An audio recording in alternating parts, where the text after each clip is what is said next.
বেঁচে থাকতে নেই। তুমি তুমি চলে যাও, চলে যাও, প্লিজ চলে যাও।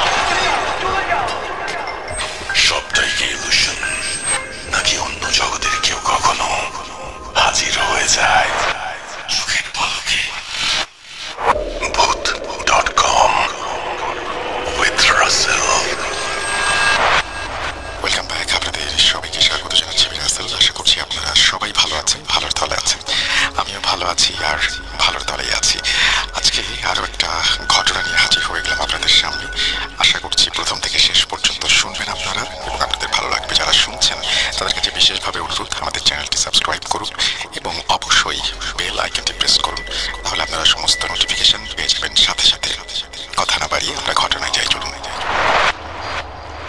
আসসালামু আলাইকুম, কেমন আছেন সবাই? আশা করি ভালো আছেন এবং আল্লাহর রহমতে যেখানেই আছেন শান্তিতে আছেন। আমি আপনাদের সবার পছন্দের শো ভূত.com এর মডারেটর এবং একনিষ্ঠ ভক্ত মোহাম্মদ সাবিত আলম লিখছি ময়মনসিংহ বিভাগ থেকে। আজ কোনো কথা না বাড়িয়ে আমি সরাসরি চলে যেতে চাই আজকের ঘটনায়। আজকের ঘটনাটি একটু আলাদা ধরনের, কারণ ঘটনাটি মিশরীয় কালো জাদু নিয়ে। আমার কাছে এটি একেবারেই নতুন এক অভিজ্ঞতা। কালো জাদুর ঘটনা তো অনেক শেয়ার করেছি, কিন্তু মিশরীয় কালো জাদুর আলাদা একটা রহস্য আজ জানাতে চলেছে আপনাদের। এই ঘটনায় আছে বক্তার হাস্যরস, আছে ঈর্ষা আর জেদের টানাপোড়েন। ওনাদের জীবনে ঠিক তখনই এক ভয়ঙ্কর কালো জাদুর ছায়া নেমে আসে, যেটাকে বলা হয় মিশরীয় কালো জাদু।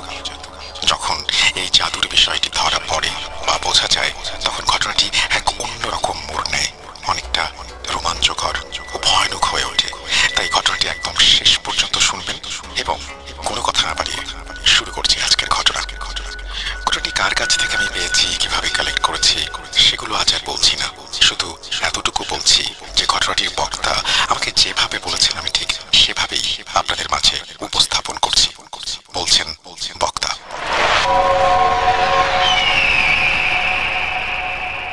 আসসালামু আলাইকুম ভাই ও বোনেরা, আমি ইসমাইল বর্তমানে ইসলামাবাদ থেকে ঘটনাটি বলছি। গত 11 বছর ধরে আমি অস্ট্রেলিয়ার সিডনি শহরে আছি। তার আগে 3 বছর ইউকেতে ছিলাম। তারপর এখানে চলে আসি, কারণ আমার স্টুডেন্ট ভিসা ছিল। বিদেশে নতুন জীবন, কাজ খোঁজা খুবই কঠিন ছিল, বিশেষ করে স্টুডেন্ট ভিসা নিয়ে। প্রথম 2 বছর আমাকে প্রচুর সংগ্রাম করতে হয়েছে। 6 বছর ধরে অদৃশ্য কিছু শক্তি, বিভিন্ন জাদু টোনা কিংবা জিনপরির ব্যাপারে ব্যক্তিগত অভিজ্ঞতা হয়েছে আমার।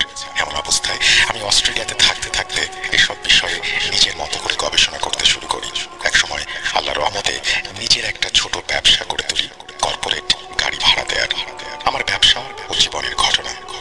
আমার কর্পোরেট গাড়ি ভাড়ার ব্যবসায় বিভিন্ন গুরুত্বপূর্ণ ক্লায়েন্ট ছিলেন। মন্ত্রী বা বিশেষ অতিথির জন্য লাক্সারি গাড়ির ব্যবস্থা ছিল।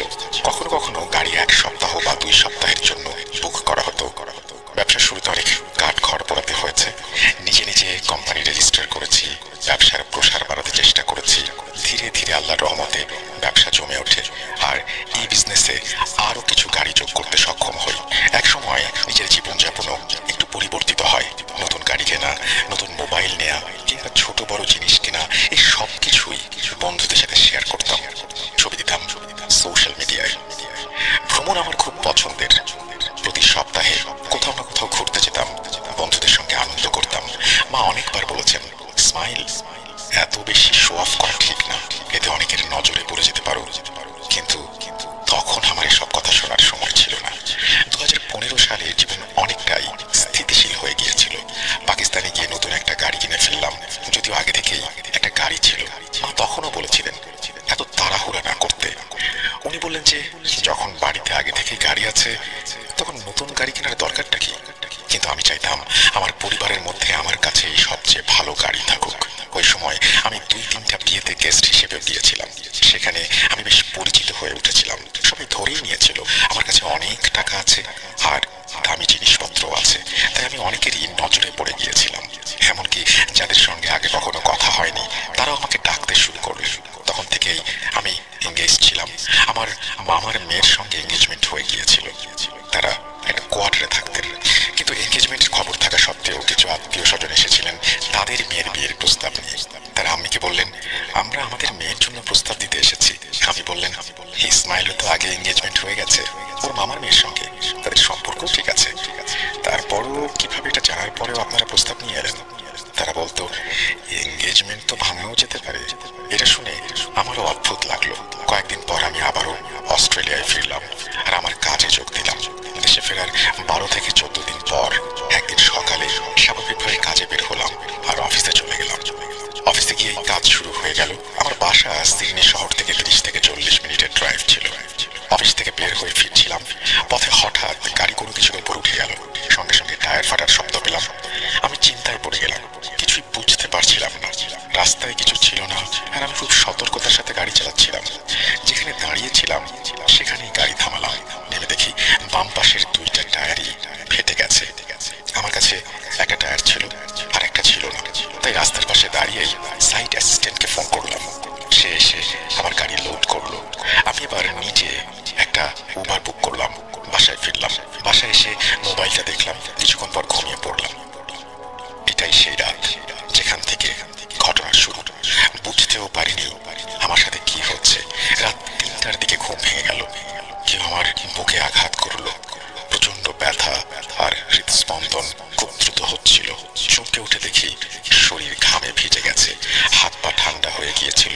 শরীরে প্রবল ব্যথা, সম্পূর্ণ বাহু ও চোয়ালে ব্যথা। আমি চিৎকার করে উঠলাম। আমি বন্ধুদের সঙ্গে থাকতাম। পাশের রুমের বন্ধু দৌড়ে এসে আমার অবস্থা দেখে সঙ্গে সঙ্গে আমাকে গাড়িতে তুলে নিয়ে হাসপাতালে চলে গেল। নার্স আমার আঙুলে একটা মেশিন লাগালো, যা ব্লাড প্রেশার দেখার যন্ত্র। এটাকে বলে অক্সিমিটার। অক্সিমিটার লাগিয়ে আমার হার্টবিট দেখলো যে 320-এর ওপরে। তখনই জরুরি বাটন চেপে ব্লু কোড ডাকা হলো, কারণ আমার অবস্থা খুবই সংকটাপন্ন। তখনই আমাকে আইসিইউতে নিয়ে যাওয়া হলো। আমাকে ওষুধ প্রদান করা হলো। আমি কিছু বুঝে উঠতে পারছিলাম না আমার সাথে কি হচ্ছে। সব টেস্ট হলো, রিপোর্ট একদম স্বাভাবিক। আমি সম্পূর্ণ সুস্থ। ডাক্তাররা অবাক, কিভাবে এটা সম্ভব? হার্টবিট এত দ্রুত, বুকের ব্যথা, কিন্তু কিছু ধরা পড়ছে না কেন? যাই হোক, সুস্থ হয়ে বাড়ি ফিরে এলাম। কাজে ফিরে গেলাম। 2-3 দিন কেটে গেল। আবারও একই ঘটনা ঘটলো। আবারও হাসপাতালে যেতে হলো। সিচুয়েশন আবার আগের মতো। পরীক্ষা করলো ডাক্তার, সব ক্লিয়ার। এখন এটা একদম রুটিন হয়ে গেছে। প্রায় 3 দিন পর পর আমার এই হার্ট অ্যাটাক হয়। আমি একদম মৃত্যুর মুখে চলে যাই। হাসপাতালে যাই, টেস্ট করাই, কিন্তু সব রিপোর্ট নর্মাল আসে। ডাক্তার কিছুই বুঝে উঠতে পারছিল না সমস্যা কোথায়। অনেক বন্ধু আমাকে বলেছিল তোমাকে দেশ ছাড়তে হবে, পাকিস্তানে যেতে হবে। এখানে ডাক্তাররা কেবল টেস্টের উপর নির্ভর করে। ওখানকার ডাক্তাররা অনেক ভালো। আমি পাকিস্তানে ফিরে এলাম। আমার বাড়ির সবাই আমাকে একটা হসপিটালে ভর্তি করলো। আমার সব ধরনের টেস্ট করা হলো। তখন আমার অবস্থা এমন ছিল যে দিনে 2-3 বার আমার অ্যাটাক হতো। আমি সব সময় যন্ত্রণায় থাকতাম, একদম শান্তি পেতাম না। তখন হাসপাতালের স্টাফরা আমাকে ঘুমের ওষুধ দিত। আমি ঘুমিয়ে থাকতাম আর চোখ খুললেই আবার যন্ত্রণায় ভুগতাম। শ্বাস নিতে কষ্ট হতো, কাঁধে ভারী ওজন অনুভব করতাম। মনে হতো কেউ যেন কাঁধে একটা চাপ দিচ্ছে আর শ্বাস নেওয়া খুব কঠিন হয়ে যেত। আমার অবস্থা দিন দিন খারাপ হচ্ছিল, কিন্তু রিপোর্টগুলো নর্মাল। ঠিক তখনই মামা আমার অবস্থা দেখে আমার মাকে বললেন, আপা, এটা হয়তো বা জাদু বা নজর হতে পারে। আমার পরিবার ও আমি এসব বিষয়ে কখনো বিশ্বাস রাখতাম না। জাদু, টোনা, ভূত, প্রেত এসব আমাদের কাছে অবাস্তব ছিল। মানুষ বলে ওর উপর জাদু হয়েছে, এগুলো সাধারণত বলা কথাই ভাবতাম, কিন্তু আমরা কখনো বিশ্বাস করতাম না। মামা বললেন, মনে হয় অন্য কিছু আছে, ওকে স্পিরিচুয়াল হিলারের কাছে নিয়ে যাওয়া উচিত, কারণ এত টেস্ট করেও কিছু ধরা পড়ছে না। মামারা একজন পরিচিত কারি সাহেবকে চিনতেন, ভালো মানুষ। তারা ধনী কেউ ছিলেন না। ওনাকে ডেকে আনা হলো। তিনি এসে আমাকে দেখলেন। তিনি দোয়া দুরুদ পড়তে শুরু করলেন। পড়া চলার সময় মনে হচ্ছিল আমার হার্ট ধুকপুক করছে, মাথা থেকে যেন আগুন নেমে আসছে পা পর্যন্ত। কিন্তু কিছুক্ষণ পড়া চলার পর আমার মাথায় বোঝা হালকা হয়ে গেল, শরীরের ওজন কমে গেল, শ্বাস স্বাভাবিক হলো, ব্যথা সম্পূর্ণ চলে গেল। তখন আমিও বাসার সবাই বুঝতে পারলাম সত্যি আমার সাথে কিছু একটা হয়েছে। এটা ছিল এক ধরনের স্পিরিচুয়াল সমস্যা। এরপর কারি সাহেব নিয়মিত দোয়া দুরুদ পড়তে লাগলেন আর আমি সম্পূর্ণ ভালো হয়ে গেলাম। এরপর অস্ট্রেলিয়া ফেরার সময় চলে এলো। আমি প্যাকিং করলাম, সবকিছু গুছিয়ে নিলাম। সন্ধ্যায় মামার বাসায় চলে গেলাম যেন সেখান থেকে সরাসরি এয়ারপোর্টে যেতে পারি। হঠাৎ বসে থাকতে থাকতে আবার অ্যাটাক শুরু হলো, আগের চেয়ে অনেক খারাপ। সেই অ্যাটাকে এমন ব্যথা শুরু হলো, শ্বাস নিতে পারছি পারছিলাম না। সবাই দ্রুত আমাকে হাসপাতালে নিয়ে গেল। অনেক কষ্টে সেখানে পৌঁছালাম। আমাকে অক্সিজেন আর সিপিআর দেওয়া হয়। কিছুক্ষণ পর আমি জ্ঞান ফিরে পাই। তারা সব পরীক্ষা করে হাসপাতালে রেখে দেয়। রিপোর্ট আবারও ঠিকঠাক আসে। কয়েকদিন সুস্থ থাকি, কিন্তু যখন আবার অস্ট্রেলিয়া যাওয়ার জন্য বের হলাম ঠিক তখনই একই সমস্যা শুরু হয়। আবার আগের অবস্থায় ফিরে যাই। আমার সাথে এভাবে 3 বার হলো। তখন স্পষ্ট হয়ে গেল যে সমস্যাটা ছিল সেটা যেন চাইছিল না আমি অস্ট্রেলিয়া যাই। তারপর কারি সাহেব বললেন, এটা আমার হাতে নেই। একজন হুজুর সাহেবের কথা বলি আপনাকে, আপনি ওনার কাছে যান। ফয়সালাবাদে আমার বাড়ির লোকেরা আমাকে নিয়ে গিয়েছিলেন সেখানে। সেই হুজুর সাহেব আমাকে দেখে বললেন, এর ওপর অনেক শক্তিশালী কালো জাদু করা হয়েছে, আর কিছু একটা ওকে এখান থেকে বেরোতে দিচ্ছে না।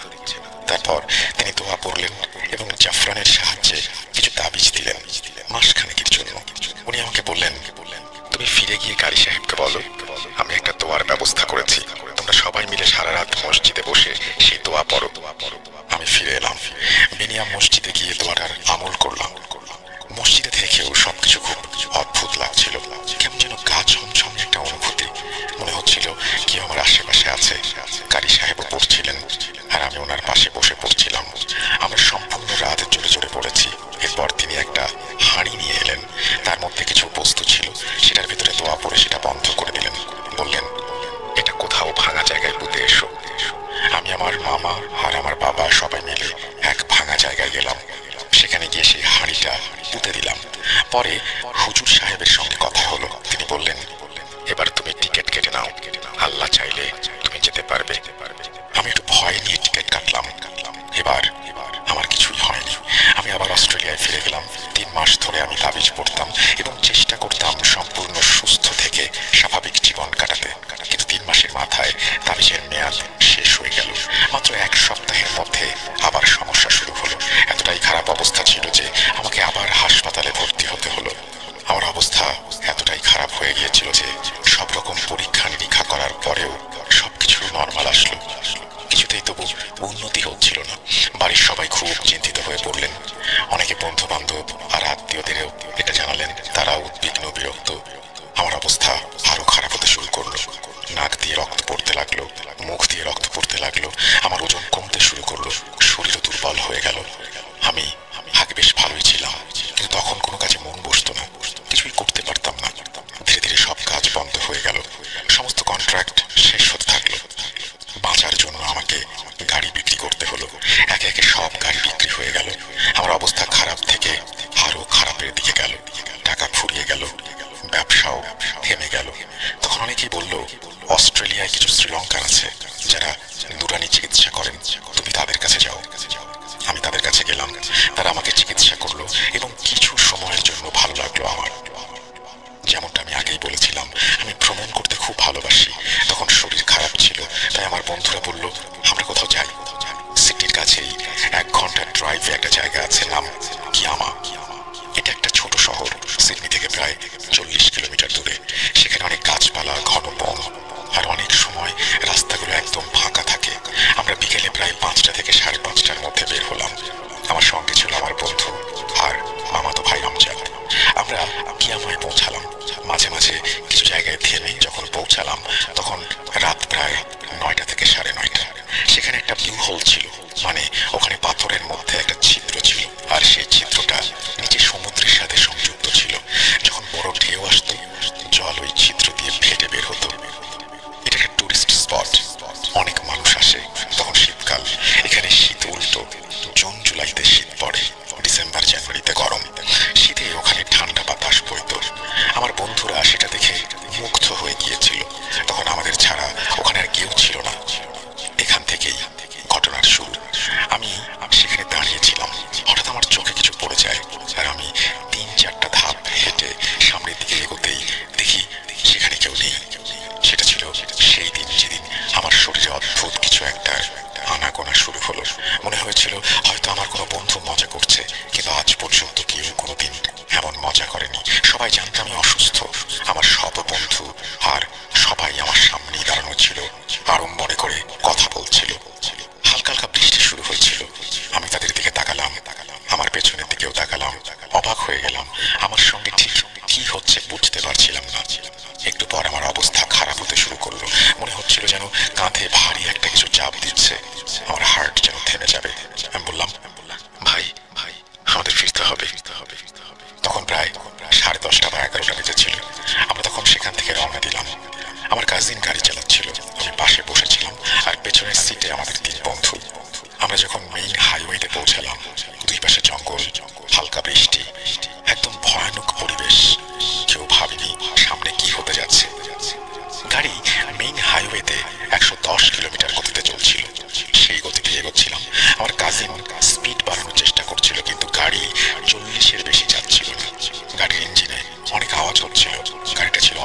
অ্যাক্সিলারেটরে সম্পূর্ণ চাপ ছিল, তবু গতি 40-এর উপরে উঠছিল না। আমি কিছুই বুঝতে পারছিলাম না। বাকিরাও অস্বস্তির টের পাচ্ছিল। আমি কাজিনকে জিজ্ঞেস করলাম, কি সমস্যা? সে বলল, ভাই আমি তো চেষ্টা করছি কিন্তু গাড়ি তো এগোচ্ছে না। তখন আমারও সন্দেহ হতে লাগলো, কিছু একটা সমস্যা নিশ্চয়ই আছে, হয়তো আমাদের সঙ্গে কিছু একটা ঘটতে চলেছে। একটা অজানা ভয় আমাদের ঘিরে ধরলো। আমি আগেই সবাইকে বলেছিলাম ধীরে ধীরে সবাই দোয়া করতে থাকো। সবাই জানতো আমার শরীরে সমস্যা চলছে, কিন্তু হঠাৎ করেই শরীর আরো খারাপ হয়ে গেল। তখন কারি সাহেব, যার কাছ থেকে চিকিৎসা নিচ্ছিলাম, তিনি আমাকে একটা ভয়েস নোট পাঠিয়েছিলেন আর বলেছিলেন শরীর খারাপ লাগলে ওই অডিওটা শুনতে। আমজাদ আমাকে বলল, কেবল লাগিয়ে অডিওটা প্লে করো, শরীর ভালো লাগবে। আমি কেবল লাগালাম, অডিও প্লে করলাম। এখনো অর্ধেকও শেষ হয়নি, অদ্ভুত একটা অনুভূতি হলো। চারপাশে সম্পূর্ণ অন্ধকার, শীতের রাত। মনে হচ্ছিল আমাদের বাম পাশে কিছু একটা আছে। আমি কাঁচের বাইরে তাকালাম, দেখলাম একটা কালো ছায়া ধীরে ধীরে হেঁটে আসছে। সেই অন্ধকারে স্পষ্ট ছিল ডেড ব্ল্যাক একটা ছায়া আমাদের গাড়ির সাথে সাথে চলছিল বাম পাশে। আমি যখন দেখলাম, সাথে সাথে পেছনের সিটের 3 বন্ধুও দেখলো। সবাই পেয়ে গেল ভয়। আমি জোরে জোরে বললাম, যে যা পারো সবাই সূরা নাস পড়ো। সবাই জোরে জোরে আয়াতুল কুরসি পড়ছিল। ভয় এতটাই পেয়ে গিয়েছিল যে মাঝে মধ্যে ভুলও পড়ছিল। তারপর মনে হলো গাড়িটা আরো ভারী হয়ে গেল। ওই পরিস্থিতি বলে বোঝানো যাবে না। আপনারা যদি কল্পনা করেন তাহলে হয়তো বুঝতে পারবেন। আমাদের গাড়ি চালানোই কষ্টকর হয়ে গিয়েছিল। আমার হঠাৎ খুব খারাপ লাগতে শুরু করলো। হুঁশও চলে গেল। কিছু বুঝতে পারছিলাম না আমার সঙ্গে কি ঘটছে। পরে আমজাদ আর বাকি বন্ধুদের বর্ণনায় গাড়ির ভেতর যেন কিছু একটা ঢুকে পড়েছিল, আর আমি যেন ঠিকভাবে নিজেকে সামলাতে পারছিলাম না। মনে হচ্ছিল আমার মধ্যে অদ্ভুত এক শক্তি এসে ভর করেছে, যার ফলে আমি নিজেকে আর নিয়ন্ত্রণ করতে পারছি না। ঘন জঙ্গল, ভয়ঙ্কর রাস্তা, দূরে দূরে কোনো মানুষের বসতি নেই, কোথাও গাড়ির চিহ্নও নেই। আর ওরা সবাই চেষ্টা করছিল আমাকে আগের অবস্থায় ফেরানোর জন্য। ওরা কিছু একটা পড়ছিল, আমার উপর ফোঁ দিচ্ছিল, আমাকে নিয়ন্ত্রণে আনার চেষ্টা করছিল, কিন্তু কিছুতেই কিছু হচ্ছিল না। অবশেষে অনেক কষ্টে ওরা আমাকে সামলাতে পারলো। আমরা একটা ছোট্ট শহরে পৌঁছালাম। সেখানে ওরা গাড়ি থামালো, আমাকে নামিয়ে শুইয়ে দিল, আমার মুখে পানি দিল। চেতনা ফিরতে একটু সময় লেগেছিল। হঠাৎ মনে হলো কেউ যেন আমাকে ধাক্কা মেরে ফেলে দিয়েছে। শরীরের হাড় গোড় সব ভেঙে গেছে। আমরা 3-4 ঘন্টায় 1.5 ঘন্টার পথ পাড়ি দিলাম। অনেক দেরি করেছিলাম। রাত প্রায় 3:30 থেকে 4টায় আমরা বাড়ি পৌঁছালাম। বাড়ি ফিরে মনে হচ্ছিল চারপাশে কিছু একটা ঘুরছে, কখনো এদিকে আসে, কখনো ওদিকে চলে যায়। আমার এই অনুভূতি সবার মধ্যেই বিরাজ করছিল। আমরা সবাই এক বাড়িতে থাকতাম। হঠাৎ করে মনে হলো সামনের রুমে কেউ আছে। কিছু একটা কটমট শব্দ হচ্ছিল, মনে হচ্ছিল শুধু আমিই শুনতে পাচ্ছি। আমি আমজাদকে বললাম, তুমি কি শুনছো কেউ হাঁটছে? সেই রুমটা ছিল রান্নাঘরের পাশে। আমজাদ আমার দিকে তাকালো, মাথা নাড়লো। সবাই খুব গম্ভীর। যাই হোক, সেদিন রাতে সবাই এক রুমে ঘুমালাম আর রুমেই থাকলাম, কারণ সবাই খুব ভয় পেয়েছিলাম। এরপর থেকে সেই অদ্ভুত ঘটনাগুলো ঘটতে লাগলো। রান্নাঘরে হাঁড়ি পাতিলের শব্দ, নিজে থেকেই দরজা খুলে যাওয়া, এসব ভয়ানক কাহিনী শুরু হয়ে গেল। পরদিন রাতে আমরা সবাই নিচে বসে ডিনার করছিলাম। ওপরে ফ্যানের সাথে একটা লাইটও ছিল। হঠাৎ ফ্যানটা শব্দ করতে শুরু করলো আর হালকা কেঁপে উঠলো। সবাই ওপরে তাকালাম আর বললাম, কেউ ভয় পেও না, খাওয়া চালিয়ে যাও, সব ঠিক আছে। আমি বলতেই ফ্যানটা অনেক জোরে দুলতে শুরু করলো। অনেকেই উঠে দৌড়ে চলে গেল। আমি একাই বসে রইলাম। পায়ে অদ্ভুত অনুভূতি হচ্ছিল। বাকিরাও টের পেল। সেই অনুভূতি ক্রমেই বাড়তে লাগলো। তখন আমি ঘরে ঘুমানোর সিদ্ধান্ত নিলাম। বাকিদেরও বললাম আমার রুমে থেকে যেতে, যেন কোনো সমস্যা হলে সবাই পাশাপাশি থাকি। তখন চারপাশটা ভারী হয়ে উঠেছিল। এসবের পর রাতে ঘুম আসতো না, আর ঘুম না এলে অদ্ভুত সব শব্দ শুনতাম। এখানকার বেশিরভাগ ঘর কাঠের, তাই মনে হতো কেউ যেন কাঠের নখ দিয়ে আঁচড় কাটছে। কখনো আবার বাইরে গাড়ির দরজা বন্ধ করার শব্দ, কখনো কারো কাশির শব্দ ভেসে আসতো। আমার রুমের পেছনে একটা ফ্ল্যাট ছিল, যেখানে 2 ভাই থাকতো। এক রাতে ঘুম আসছিল না। হঠাৎ ফ্ল্যাট থেকে কারো জোরে কাশির শব্দ শুনতে পেলাম, থামছেই না। সকালে আমার রুমমেটদের বললাম, ওই যে 2 ভাই যারা একসাথে থাকে, তাদের এক ভাই সারাদিন কাশছিল, নিশ্চয় অসুস্থ, কেউ কি একটু দেখে এসো। আমরা যখন সেই 2 ভাইয়ের খবর জানতে গেলাম, দেখলাম তাদের দরজায় তালা। আমরা সবাই সামনের উঠোনে বসেছিলাম। দুপুর 12টার পরে 2 ভাইয়ের মাঝে বড় ভাই এলো। আমি তাকে জিজ্ঞেস করলাম, ভাই তোমরা কেমন আছো? তোমাদের মধ্যে এভাবে রাতে কে কাশছিল? এখন কি অবস্থা? বড় ভাই খুব অবাক হয়ে আমার আমি বললাম, তোমাদের মাঝে কেউ একজন তো অসুস্থ, তাই না, সারা রাত এসেছে? সে অবাক হয়ে বলল, না, আমার ছোট ভাই তো পাকিস্তানে গিয়েছিল আর আমি তো সারা রাত কাজ করছিলাম, ঘরেই ছিলাম না। আমি বললাম, হ্যাঁ সরি ভাই, হয়তো ভুল বুঝেছি, কিন্তু বুঝতে পারছিলাম এটা হয়তো সেই অচেনা শব্দ যা আসলে কোনো মানুষের ছিল না। আমি নিয়মিত 5 ওয়াক্ত নামাজ পড়তাম, সকালে কোরআন পড়তাম, বিকেলেও পড়তাম। একদিন আসরের সময় আমি কোরআন পড়ছিলাম, আমার পাশে ছিল পানি ভরা একটা বোতল। পড়া শেষে বোতলটা বন্ধ করে টেবিলের উপরে রাখলাম, ঘর থেকে বের হচ্ছিলাম, হঠাৎ বোতলটা উড়ে এসে আমার পিঠে লাগলো। সেটা 1.5 লিটারের সম্পূর্ণ পানি ভর্তি একটা বোতল। পেছন ফিরে দেখি বোতলটা মেঝেতে পড়ে আছে। যাই হোক, আমি বোতলটা তুলে নিলাম। আল্লাহ, তিনি আমাকে এতটা সাহস দিয়েছিলেন যে আমি ভয় পাইনি। জানতাম আমার আশেপাশে কিছু একটা হচ্ছে। আমি শুধু নিজের সঙ্গে কথা বলতাম। তখনও বলছিলাম, কেন বিরক্ত করছো, কি হয়েছে, আমি কি করেছি, কেন আমাকে এভাবে কষ্ট দিচ্ছ? এটা আমার পানি, এটা নষ্ট করো না। এরপর বোতলটা আবার টেবিলেই রেখে দিলাম। সেই রাতে বাথরুমে যাওয়ার সময় দরজায় দোয়া পড়ছিলাম। বাথরুম থেকে বের হয়ে দরজা বন্ধ করলাম। ঘরের দিকে যেতে দেখি বাথরুমের দরজা নিজে থেকেই খুলে গেল। আবার বন্ধ করলাম। একটু এগোতেই দরজা আবার খুলে গেল। তৃতীয়বার দরজা খুলতেই রেগে গিয়ে বললাম, কেন বারবার দরজা খুলো, বন্ধ রাখো, আমাকে আর কষ্ট দিও না। তারপর দরজা বন্ধ করে চলে এলাম। এরপর আর দরজা খুললো না। এমন ঘটনা আর বহুবার ঘটেছে। আমি আর পারছিলাম না এভাবে বেঁচে থাকতে। তাই পাকিস্তানে নিজের বাড়িতে যোগাযোগ করি।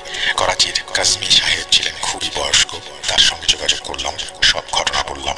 তিনি বললেন, তোমার শরীরের মাপ মতো একটা নীল সুতা নাও, 7 স্তর গুঁজে 7টি গিঁট দাও, প্রতিটি গিঁট বেঁধে একটা করে সূরা পড়ে ফু দাও। তারপর সুতাটি চুলার উপরে পুড়িয়ে ফেলো। যখন পোড়াবে গরুর মাংসের গন্ধ আসবে, নিশ্চয়ই তোমার সাথে কিছু একটা আছে, তোমাকে এভাবেই এগোতে হবে। আমি যখন ওই আমল করছিলাম তখন গন্ধটা খুব বাজে লাগছিল। এই ব্যাপারে সবাই সাক্ষী যারা ছিল তারা আরো বেশি জানে। আমি যখন ওই ওয়াজিফা করছিলাম তখন বাড়িতে একজন ছেলের সঙ্গে ছিলাম। বাড়িতে আল্লাহর 99 নামের একটা ফ্রেম টাঙানো ছিল। আমি ওয়াজিফা করার সময় মনে হচ্ছিল বাড়ির মধ্যে যেন কিছু একটা ঘুরছে, ওখান থেকে এখানে কিছু ফেলে দিচ্ছে, মানে সম্পূর্ণ বাড়ি যেন অস্থির, কিন্তু কিছুই দেখতে পাইনি। যাই হোক, আমার ওয়াজিফা শেষ করলাম। এরপর আমার উপর এসব ঘটনা যেন আরো বাড়তে শুরু করলো। কিছুদিন পর পর আমি পজেসড হয়ে যেতাম। মনে হতো কিছু একটা আমার ভেতরে ঢুকে যাচ্ছে। তখন কেউ আমাকে নিয়ন্ত্রণ করতে পারতো না। এরপর এক ভদ্রলোক ছিলেন, হুজুর ওয়ানি সাহেব, সম্পূর্ণ পাকিস্তান কমিউনিটিতে তাকে সবাই চিনতেন।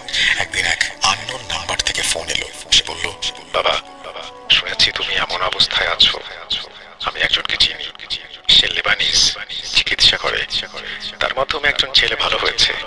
একটা মেয়ে 8 বছর ধরে অসুস্থ ছিল, সেও চিকিৎসায় সুস্থ হয়ে উঠেছে। আমি তখন সেই লেবানিজ চিকিৎসকের কাছে আমার বন্ধুদের সাথে এবং ওয়ানি সাহেবের সাথে গিয়েছিলাম। লোকটা যখন আয়াত শুরু করলো, আমি বিশ্বাস করবেন না, আমি নিজেই বুঝতে পারছিলাম না আমার ভেতর কি হচ্ছে। কারণ তার আয়াত পড়ার সময় আমার শরীরের ভেতরে মনে হয় এক অদ্ভুত কিছু ঢুকে গিয়েছিল।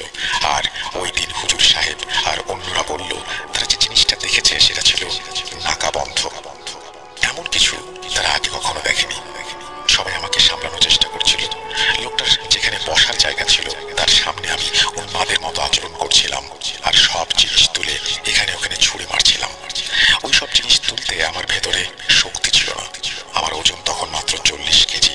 আমি একেবারে শুকিয়ে গিয়েছিলাম, তবুও ভেতর থেকে এত শক্তি পাচ্ছিলাম যা দিয়ে সব জিনিস এদিক ওদিক ছুঁড়ে ফেলা যায়। তারপর সবাই মিলে আমাকে ধরে ফেলে মাটিতে শুইয়ে দিল। আমার শার্টের ভেতর থেকে পেটটা কাঁপছিল। তখন যিনি পড়া দিচ্ছিলেন তিনি আমার শার্ট তুলতেই দেখতে পেলেন আমার শরীরের ভেতর যেন একটা কিছু ছুটে বেড়াচ্ছে এদিকে ওদিকে। সবাই ততক্ষণে স্তব্ধ হয়ে রইলেন। ওয়ানি সাহেব বললেন, জীবনে প্রথম এমন কিছু দেখলাম। লেবানিজ লোকটাও ভয় কাঁপছিল। আমার অবস্থা দেখে সে নিজেই আয়াত পড়া বন্ধ করে দেয়। তারপর আমার মুখে পানি ছিটিয়ে দিলে আমি হুঁশ হারিয়ে ফেলি। যখন একটু সুস্থ হই দেখি শরীর যেন ভেঙে পড়েছে, মনে হচ্ছিল কেউ যেন শরীরটা চুরমার করে দিয়েছে। তখন সেই লোকটা বলল, জীবনে এমন ভয়ঙ্কর কিছু দেখিনি, এটা খুবই বিপজ্জনক, হয়তো মেরে ফেলবে, জীবিত রাখবে না। তাই এটা সাধারণত কোনো স্বাভাবিক বিষয় নয়, কারো সামনে খোলাসা করারও নয়। যাই হোক, লোকটা এটাও মানা করে দেয় যে আমি যেন তার কাছে না যাই। এখানে সৌদির মানুষ ছিল, আমি তাদের কাছে যেতাম, তারা রুকাইয়া করতো। আমি যোগ দিতাম, তারা মাঝে মাঝে লাঠি মারতো। আর যখন আমি মনে হতো হাড় ভেঙে গেছে, পায়ের দাগ থাকতো যেগুলো মারার কারণে হতো। অনেক চেষ্টা করেছিল, কিছু হয়নি, ভালো হতে পারেনি। যখন একটু সুস্থ হতাম বন্ধুরা ডেকে নিত। আমার সব গাড়ি বিক্রি হয়ে গিয়েছিল, কাজ বন্ধ হয়ে গিয়েছিল। মাঝে মাঝে শুধু 2-1 দিন কাজ করতাম টিকে থাকার জন্য। পাকিস্তানে যেতে চাইতাম না, কারণ পড়াশোনা করছিলাম এবং ডিগ্রি শেষ না হওয়া পর্যন্ত থাকতে চেয়েছিলাম। আমি বুঝতে পেরেছিলাম, আমি যখন বলতো শো অফ ভালো না, তখন আমি বুঝিনি। আমি যখন সোশ্যাল মিডিয়া থেকে একেবারে বিচ্ছিন্ন হয়ে গিয়েছি, নিয়মিত 5 ওয়াক্ত নামাজ পড়ছি, সবকিছু ঠিকঠাক করছি, তখনই এক বন্ধু বারবিকিউতে ডাকলো। সেখানে মিউচুয়াল ফ্রেন্ডের মাধ্যমে বাংলাদেশি এক মেয়ের সঙ্গে পরিচিত হলাম। মেয়েটি আমার অবস্থা দেখে চিন্তিত হয়ে পড়ল। সে কাতার এয়ারওয়েজে কাজ করত। পরে বাংলাদেশে ফিরে গিয়ে সে তার খালার সাথে আমার বিষয়ে কথা বলল, জানালো আমার সাহায্য দরকার। এর মাঝে আমি পাকিস্তানে গিয়েছিলাম। এমন কোনো শহর নেই যেখানে যাই চিকিৎসার জন্য। মুলতান, লাহোর, করাচি, কোয়েটা সব জায়গায় গেছি, তবুও ঠিক হয়নি। সেই সময় আমার এঙ্গেজমেন্টও ভেঙে গিয়েছিল, কারণ মেয়ে বলল এমন অসুস্থ মানুষের সঙ্গে আমি জীবন কাটাবো কিভাবে। যাই হোক, বাংলাদেশি মেয়েটা তার খালার সঙ্গে কথা বলে। এরপরে ওনারা এক লোকের কাছে যায়। আমাকেও আম্মুর পারমিশন নিয়ে সেই লোকের কাছে নিয়ে যায়। ওখানে গিয়ে আমি লোকটাকে সবকিছু খুলে বলি। তখন লোকটা আমার সবকিছু শুনে 30 মিনিটের মতো একটা রুমে গিয়ে নামাজ আদায় করে বললেন আমার ওপর নাকি মিশরীয় জাদু লেগেছে। এই জাদু এখন খুব কম লোকই জানে। উনি আরো জানালেন এর সাথে হাজার হাজার জিন এসে জমা হয়, যা এক মুহূর্তের জন্য ফুসফুস ছাড়ে না, আর এই কারণেই আমার এই অবস্থা। কিন্তু লোকটা এটাও বলল আমি যেহেতু নামাজ পড়ি আর কোরআনের আমল করি, সেই কারণেও আমি আজও বেঁচে আছি। নামাজের নিয়ম ঠিক মতো না মানলে অনেক আগেই আমি মারা যেতাম। এই অভ্যাসই আমাকে টিকিয়ে রেখেছে। এরপর উনি জানালেন আমার চিকিৎসা উনিই করবেন এবং তিনি আমার চিকিৎসা শুরু করলেন। তিনি আমার জন্য বিভিন্ন আয়াত পড়তেন, আমাকে বিভিন্ন আমল করতে বলতেন। একটা আমল ছিল খুবই ঝুঁকিপূর্ণ। আমলটা এমন ছিল যে 40 দিন ধরে প্রতিদিন জঙ্গলে যেতে হবে, একা গিয়ে সরিষার দানা হাতে রেখে কিছু পড়তে হবে। এরপর 9 বার নিজের শরীরে আঘাত করতে হবে এবং সেই জঙ্গলে সরিষা ফেলে আসতে হবে। পেছনে তাকানো যাবে না। সম্পূর্ণ আমল 40 দিন চালাতে হবে। প্রতিদিন ভিন্ন জায়গায় যেতে হবে, একই স্থানে না, আর অবশ্যই একা যেতে হবে। বাড়ি ফিরে এসে আমি ঠিক করলাম যে আমাদের বাড়ি থেকে একটু দূরে একটা জঙ্গল আছে যাকে রয়্যাল ন্যাশনাল পার্ক বলে, আমি ওখানে যাব। শুরু হলো প্রথম দিন। যখন আমি সেখানে গেলাম পরিবেশটা ছিল খুবই ভীতিকর। চারপাশে ঘন অন্ধকার। আমি একা গাড়ির হেডলাইট চালিয়ে রাস্তার পাশে গাড়ি থামালাম। তারপর নেমে জঙ্গলের ভেতরে গেলাম। লেবু হাতে নিয়ে 4 টুকরো করে তার নিচে সরিষার দানা রাখলাম। তারপর সেই হুজুরের কথা মতো সেই ওয়াজিফা পড়লাম। পড়া শেষ করে উঠতে যাব, হঠাৎ মনে হলো আমার পেছনে কেউ দৌড়াচ্ছে, যেন অনেক মানুষ আমাকে ধাওয়া করছে। ভয়ঙ্কর শব্দে কেউ আমার পিছু নিল। বুঝতে পারছিলাম না শব্দটা সামনে থেকে আসছে নাকি পাশ থেকে। আমার ঠিক পেছনে কি পরিষ্কার হচ্ছিল না। হুজুরের কথা আমার মনে ছিল, যেভাবে বলা হয়েছে ঠিক সেভাবেই আমাকে সাহস রাখতে হবে, পেছনে তাকানো যাবে না, সেখান থেকে বেরিয়ে আসতে হবে। আমি কোনো মতে দৌড়ে গাড়িতে উঠে বসলাম। নিজের সাথে লড়াই করছিলাম। গাড়ি নিয়ে দ্রুত চলে এলাম। আমাকে 40 দিন এভাবে আমল করতে হবে বলেছিলেন উনি, অথচ একদিনেই আমি ভয়ে অস্থির। ফিরে গিয়ে ওনাদের বললাম আমার সঙ্গে এমন ঘটনা ঘটেছে। ওনারা জানালেন এটা তো হবেই, এই সমস্যা থেকে মুক্তি পেতে হলে সহ্য করতে হবে। এরপর সাহস সঞ্চয় করে আমি আবার আমল শুরু করলাম। প্রতিদিনই অদ্ভুত অদ্ভুত কিছু ঘটতো। প্রায় 20 দিন পেরিয়ে গেছে। একদিন আমল সেরে বাড়ি ফেরার পথে দেখি গাড়ির টায়ার পাংচার হয়ে গেছে। সামনের দিকটা একদম নিচে বসে গেছে। জঙ্গলের পরিবেশ এবং সেখানে টায়ার বদলানোর সাহস হলো না। পেছন থেকে অজানা অদ্ভুত আওয়াজ আসছিল। বাধ্য হয়ে গাড়ির মধ্যে বসে পাংচার টায়ারটাই আমি টেনে নিয়ে গেলাম। পরে কোনো এক পেট্রোল পাম্পে গিয়ে দেখি টায়ারের অবস্থা একদম খারাপ। তারপর ওখানে গিয়ে আমি টায়ার বদলালাম। এভাবেই দিনগুলো কাটতে লাগলো, আর ধীরে ধীরে সেই অদ্ভুত শব্দ আসা কমে গেল। আমার উপর থেকে বোঝা কমতে লাগলো। ধীরে ধীরে সবকিছু কেটে যেতে লাগলো। 2015 থেকে 2021 পর্যন্ত সময়টা এভাবেই কেটেছে। কখনো পজিটিভ ছিলাম, কখনো নেগেটিভ। সবকিছু একা একাই অনুভব করেছি। এর মাঝে একদিন ভোরে 2 দিন টানা কাজ করার পরে আমি গাড়িতে উঠলাম। তখন হঠাৎ গাড়ির মিররে দেখলাম পেছনে এক অদ্ভুত ভয়ঙ্কর মুখ, লম্বা কালো চুল, হিমশীতল চাহনি। আমি আচমকা পেছনে ফিরে তাকালাম, কিন্তু সেখানে কিছুই দেখতে পেলাম না। তাই আবার ফিরে এসে ঘরে ঢুকে ওয়াজিফা পড়া শুরু করলাম। এরপর আমি সেই লোকটিকে জানালাম আমি আর কাজ করতে পারবো না, কারণ শরীর ভালো নেই। এইভাবে মাঝপথে অনেক কিছু ঘটেছে যেগুলো আমি বলিনি। 6 বছরের একটা সময় ছিল।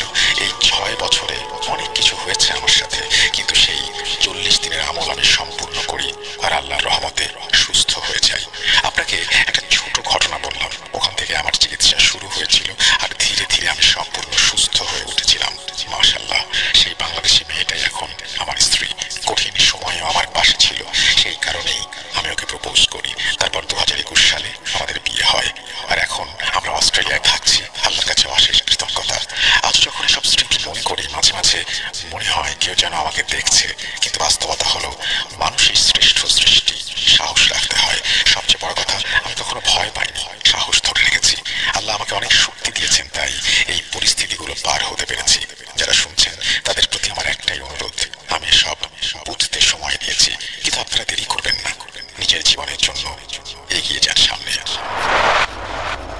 এই বলে ইসমাইল ভাই তার ঘটনা শেষ করেছেন।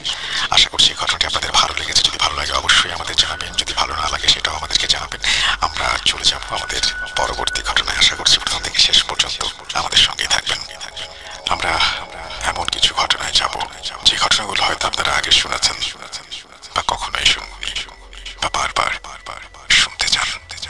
চলুন শুরু করা যাক।